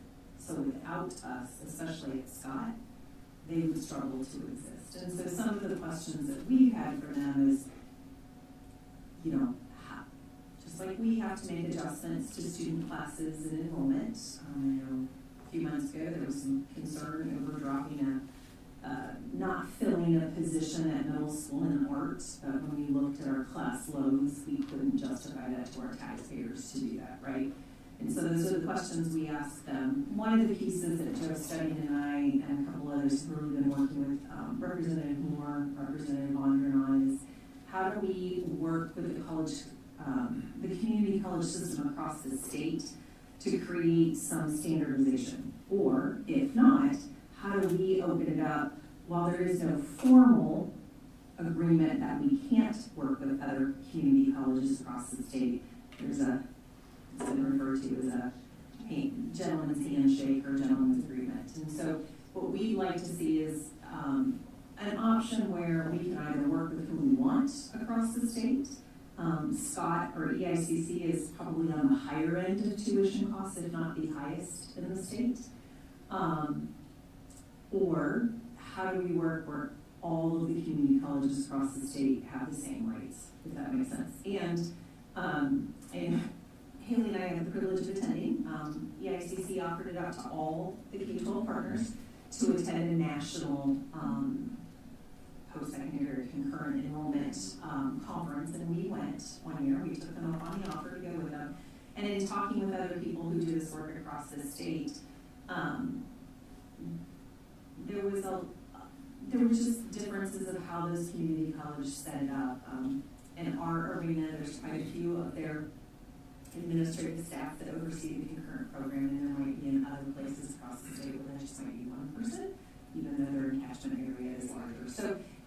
work with them to control costs so we can make this accessible to our students. We're really digging in with all the changes at the state level around our schedule codes and how things are coded to see are we net positive, net negative, or net neutral. I'm pretty confident we're not making money on supplemental weighting. But we have to balance, this is legislatively required. It is absolutely essential. We have a lot of students who thrive in this arena. And so we've been working really hard on this superintendent's council. They have a new president over at EICC who will be joining our superintendent's meeting for the AEA next Tuesday. So we look forward to engaging in that conversation and what that looks like. I've had multiple opportunities to be over at Blackhawk and what they're doing and how they're trying, how they work with their high school partners, but even how they're working to recruit students in the Quad Cities post-high school and what that looks like. So it's been really interesting to see how just on one side of the river versus the other, how that goes. And we all have similar requirements. But Haley's been a tremendous advocate in this work. I come from a system where school districts did not pay for access to these classes, so I know it can be done. The K-16 system in the state helped with that. If we found it to be important, they found a way to make it a priority financially from the state perspective. And so how can we make sure it continues to be accessible to students, but also in a way that's fiscally responsible both for the community college as well as the K-12 system, right? Because we want to make sure we're being good stewards of those dollars that we get from our taxpayers. So I know it was a little more lengthy, but I know Director Witter, you asked about that question earlier. It is substantially cheaper for us. But I also, to Haley and Christy's point, having had a daughter go through that and was the first apprentice in the EMT program, have to take 9 units, I think? 9.5 units in one summer with all adults, and they were just coming out of their junior year, and she hadn't even really met the age requirement yet, so we had to work through that. What a different experience, just different level of teaching, and we want to set our students up for success. The other thing to keep in mind is if a student does not pass this concurrent course, we still pay full price for it. And they can retake it as many times as they want, and we repay for it every time. So just little nuances. It is a fantastic program. Don't get us wrong. And Haley, having come out of the community college world, is what is such an asset to our system, right? She knows what's expected on that arena. The other challenge is as they've pressured us to either send students there or bring their faculty in, their faculty works a different year than ours. And so they'll finish their semester sometimes 2 weeks before we go into winter break. So if they're on our campus, we have to then figure out how we have additional staff support those students in class. We can't just, especially if it's a sophomore or a junior, right? We can't just let them go off campus and when kids don't have transportation. So there's a lot of nuances to navigate, but I would say for the most part, the majority of our students prefer to be on our campus with our faculty. And so we're lucky in that regard. And we are very lucky just in the recent years. We've had staff go back, as Christy alluded to earlier, and get those additional courses they need to be qualified through the college to teach it. And so they've gone above and beyond to keep that learning here in our high school. So we're very blessed in that regard. But just to reiterate, it is a really good thing for our kids. We want to keep it going. We just really have to work as a partnership, as it's supposed to be with the community college, so that it can help all students. That's what it is. So if you go to the next slide, Haley kind of took my clothes and taken no, just kidding. No, but we just want to thank, district and board that just supporting all this coursework. It does mean a lot to our students. Obviously, we're in a time that we compete with open enrollment in other districts. And a student who has a full schedule, they really could meet our graduation requirements by the end of their, first quarter of their senior year, the way it is. And so really getting our students, these are great opportunities for them within their schedule, and help set us apart with some of the stuff they can, get to explore. And I will use my daughter as an example. She's a speaker today, and we laughed because she kind of has an idea what she wants to go into, but she heard a speaker today, and she's like, well, I know what I don't want to do. So, and that's part of the process. So, but they have great opportunities through the Career Center and all these courses, so just want to say thank you. So we try to meet each kid at their different level, trying to get them where they need to go and where they want to be. So. And that is definitely something this high school administrative team has focused on over the last few years, is how do we individualize for 1,500 students to make sure they find their place to be excellent and their place to succeed. It has been remarkable to watch and to support. Any other questions? Okay, thank you. Thank you. Thank you, Christy. Christy. Thank you, Haley. Thank you. Okay, that takes us to 7.03, 26-27 calendar discussion. Dr. Morris. Yeah, so in your packets tonight, you should have a version of A and B. Technically, there is only one difference to either one. With the state's requirement that we cannot start school, or maybe you guys didn't get them. Sorry. Okay, well, I'll walk you through. It is the exact same calendar as this year because the 23rd falls on a weekend. So in Iowa, as you're aware, you cannot start school before the 23rd of August. So having this year, I think the 23rd fell on Saturday, this coming year it'll fall on Sunday, so we're forced to start on Monday. That then creates other pieces, right? In the contract, we have required teacher professional development days before we came back. So as we were working through, we did survey staff over this last week, and the only difference in the two calendars was that did they want to do, like we did this year, 5 days of PD, Monday through Friday, have the weekend off and start with students on Monday? Or trying to think through that we had not had a year with 5 full school days with students for many, many years, right? It's gonna cycle because of the calendar. And so there was some discussion and actually a recommendation by our executive director of curriculum to say, what if we did the PD week go Friday to Thursday, right? So Friday, Monday, Tuesday, Wednesday, Thursday, and then give them a 3-day weekend before they headed in with students on the Monday. So we sent those two versions out. And actually, I was a bit surprised. But you know what? This is why we survey our staff, because we want to know what they want to do. 65% of them picked calendar A, which is the one with the traditional 5 days, Monday through Friday staff development. 25% picked B, which would have been the Friday through Thursday, and 10% said either calendar would be acceptable to them. So as part of the calendar process, we bring this to you. I'll make sure this gets in your weekly communication tomorrow so you can see both versions. There's not much difference in either of them. The other piece that we really try to balance, when you're on a 4x4 block, and students are taking finals every quarter, right? Because you could have semester courses that end in 9 weeks.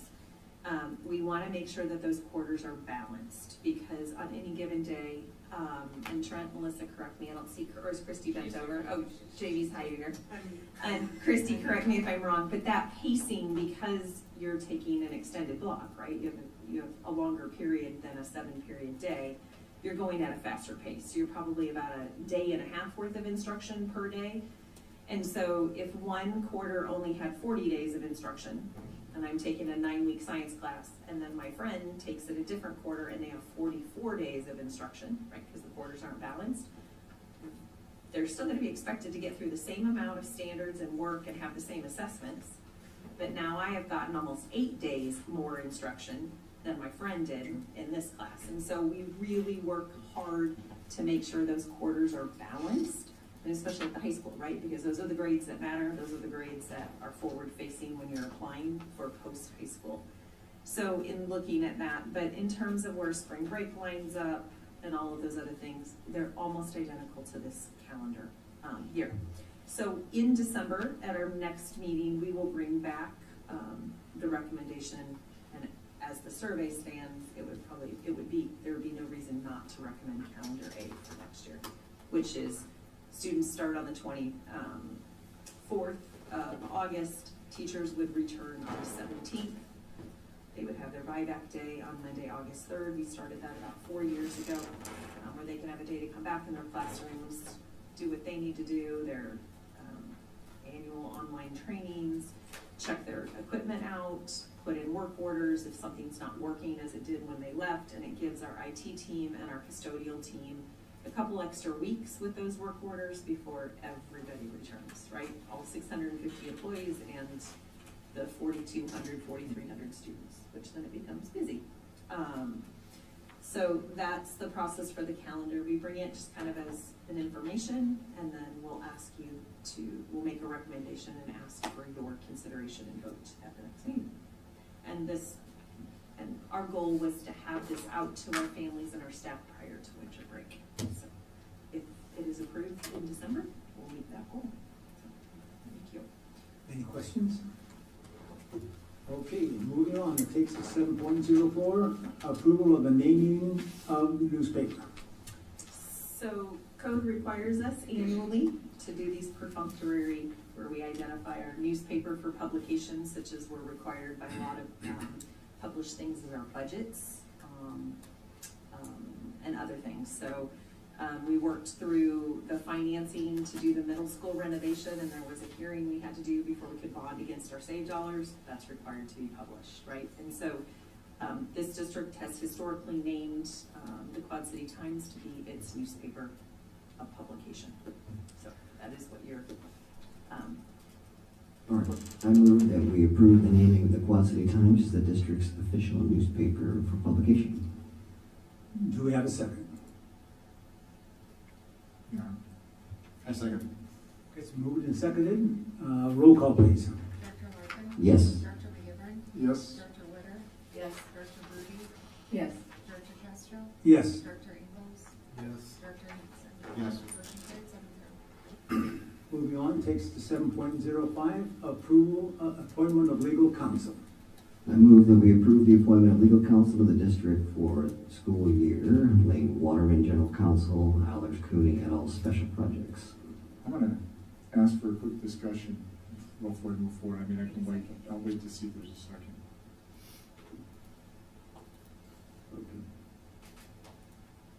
Discuss until there's a second. It'll die. Well, so let me ask this question, can this be tabled to a later date? Then that's what I was gonna bring up in discussion. So we have this, if we second it, then we can have discussion on it, and then we vote on the motion, correct? If I understand, if there's no second, the motion will fail tonight. That doesn't mean it can't be brought up again at a later date. But Okay, if there's no second, the motion fails tonight. okay. I'll second it. Okay, so can we have some discussion? Yes, so what discussion, what would you like to discuss? Yes, so I would like to propose, or I was gonna propose a motion that, given that this is a very new board and, you know, just getting the feet wet and things, so I was going to move to table this decision, the decision of legal counsel, to a later date, to give this board adequate time to review and discuss legal representation options. And I'm gonna bring something up later for, you know, potential board workshop, but I'll get to that later in this meeting. But I think it would be appropriate to give some time for discussion in regards to ensure that we're moving forward with the best fit for the district and have this discussion with the board. So in order to change, we would then need to put a request for qualifications out and go through an extended process to do that. Sure.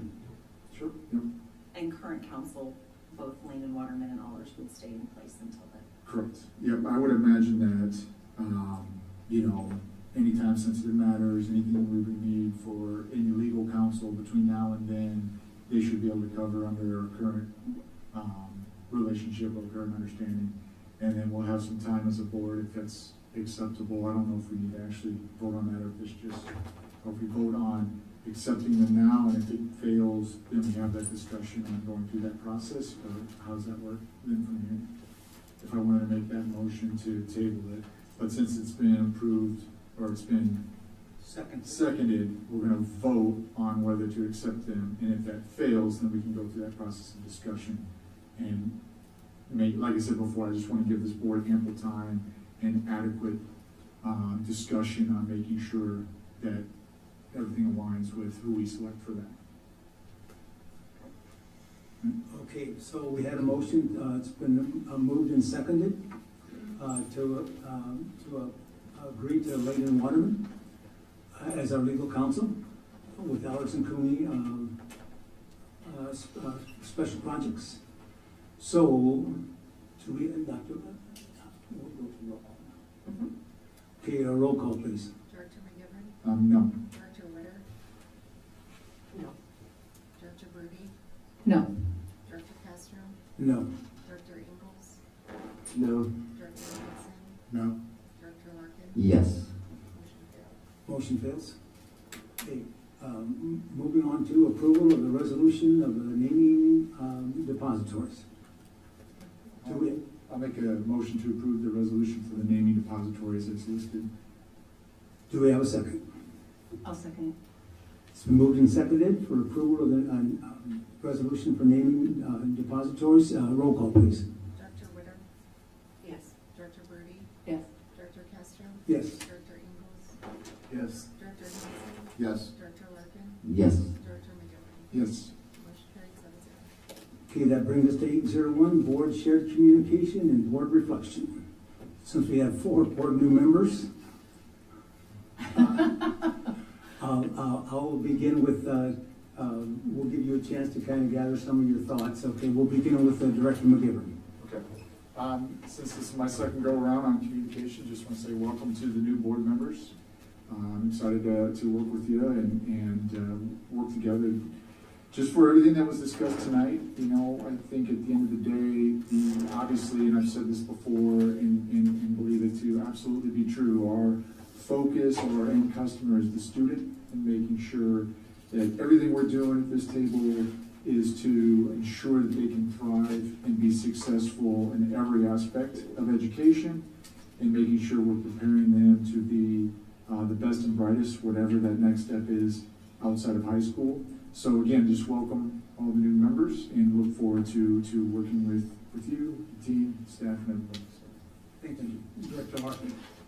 Nothing to add. Nothing? Okay, we'll move to new member, Director Ingles. I'm just really happy to be here representing the people that voted. Not only voted for us, but the people that the people in the Bettendorf Community School District. So I'm here to do the best I can and look at everything fairly. Thank you. Thank you. Director Brody? Just to say, yeah, thanks for that, and also that we are here for all students, which means every student. I know that was brought up with some outgoing members, but that is the truth. Director Hanson? And to piggyback off of everybody here, I appreciate everybody supporting myself along with the other fellow members here, but it does come down to the individual students themselves, but not just the student, but we're also looking at the whole picture. We're looking at our teachers, our educators, support staff. We have to be there for everybody, make proper and adequate decisions. Thanks. Director Witters? I look forward to serving the kids, the teachers, the staff, the community, and building back relationships and having a successful term, which will make us successful for everybody in the community. Thank you. Just in conclusion, I'd just like to, my thoughts are just we're here for the students, we're here for the teachers, we're here for the administration, we're here for our community. All 4, we need all 4 to be pulling in the same direction, and that's what I think this board will take as one of their main objectives. Okay, that brings us to 9.01, upcoming calendar events, calendar items. You can see them listed there. Anything? Well, it's listed until February. Holy smokes. We did not get the February 3rd board workshop on there. I think that was confirmed after we posted the agenda, so please note, there's 2 workshops that, for the new board members, current board members, the January 13th is for the 4 new board members, but any of our current board members can attend with us. Since no one was able, and I respect that, with the short notice for IASB, this is an important kind of that your association, Iowa Association of School Boards, hosts. This time we don't have to go to Muscatine, which is nice. It's just here at the AEA, which will be really nice. And then on February 3rd from 5:30 to 8:30 is your mandatory open meeting laws training. We decided to bring it here for all of you at the same time so that you could hear each other's questions. Because if someone's thinking it, someone else, you know what I mean? Someone else is probably thinking the same question. And so we're very lucky. They're not doing the customized workshops, but we have a great relationship with IASB. And so that two of their members will be joining us that night to lead us through that required training that was passed into law as of July 1st. And that still is within your 90 days of starting. But it is also highly recommended that current members go through the training as well. So ISB is expecting all of us to be there that night. And we're traveling in from their different respective places. So that we'll get that on there for you so you have that to track. Would we be able to change the board meetings to Wednesday night? So for this year, the board had voted, and that calendar is in place. But as a board, what we can do is start working once the student calendar is approved. Then what we can do is bring some draft dates or draft days and calendar dates for you all for 26, 27 for board meetings. And if that is an option you want us to consider and lay out, we absolutely can bring that option to the board. We can have discussion around that, absolutely. And so we could probably look to maybe January, bring that forward with a draft set of dates. For upcoming calendars, is there an opportunity, I was going to propose, and I think it would be a good idea to have a board governance and planning workshop. And I'd be looking, or I'd propose, if it works, for either December 1st or December 8th. With the purpose just being that this is a very new and fresh board, an opportunity to have a workshop and discussion to set priorities, review procedures, align expectations for a new term, or for your new term. And then, yes, I'd like to request for the board workshop for it to be board only so we can have just open and free conversation and work through establishing clear direction as a board. So how do we go about, would that be a follow-up to set that in there? Should I make a motion? Should I make a motion for that? You can't do that because it's not on the agenda, right? Yep. Okay, so we can follow up and then just send communication out with that. Okay. Okay, anything else? Okay, seeing none, move down to item 10.01. So we have a motion to adjourn. I say so moved. So moved. Is You got that it. how it goes? That's it, thank you. All right. Thank you, Dr. Morse, for that guidance.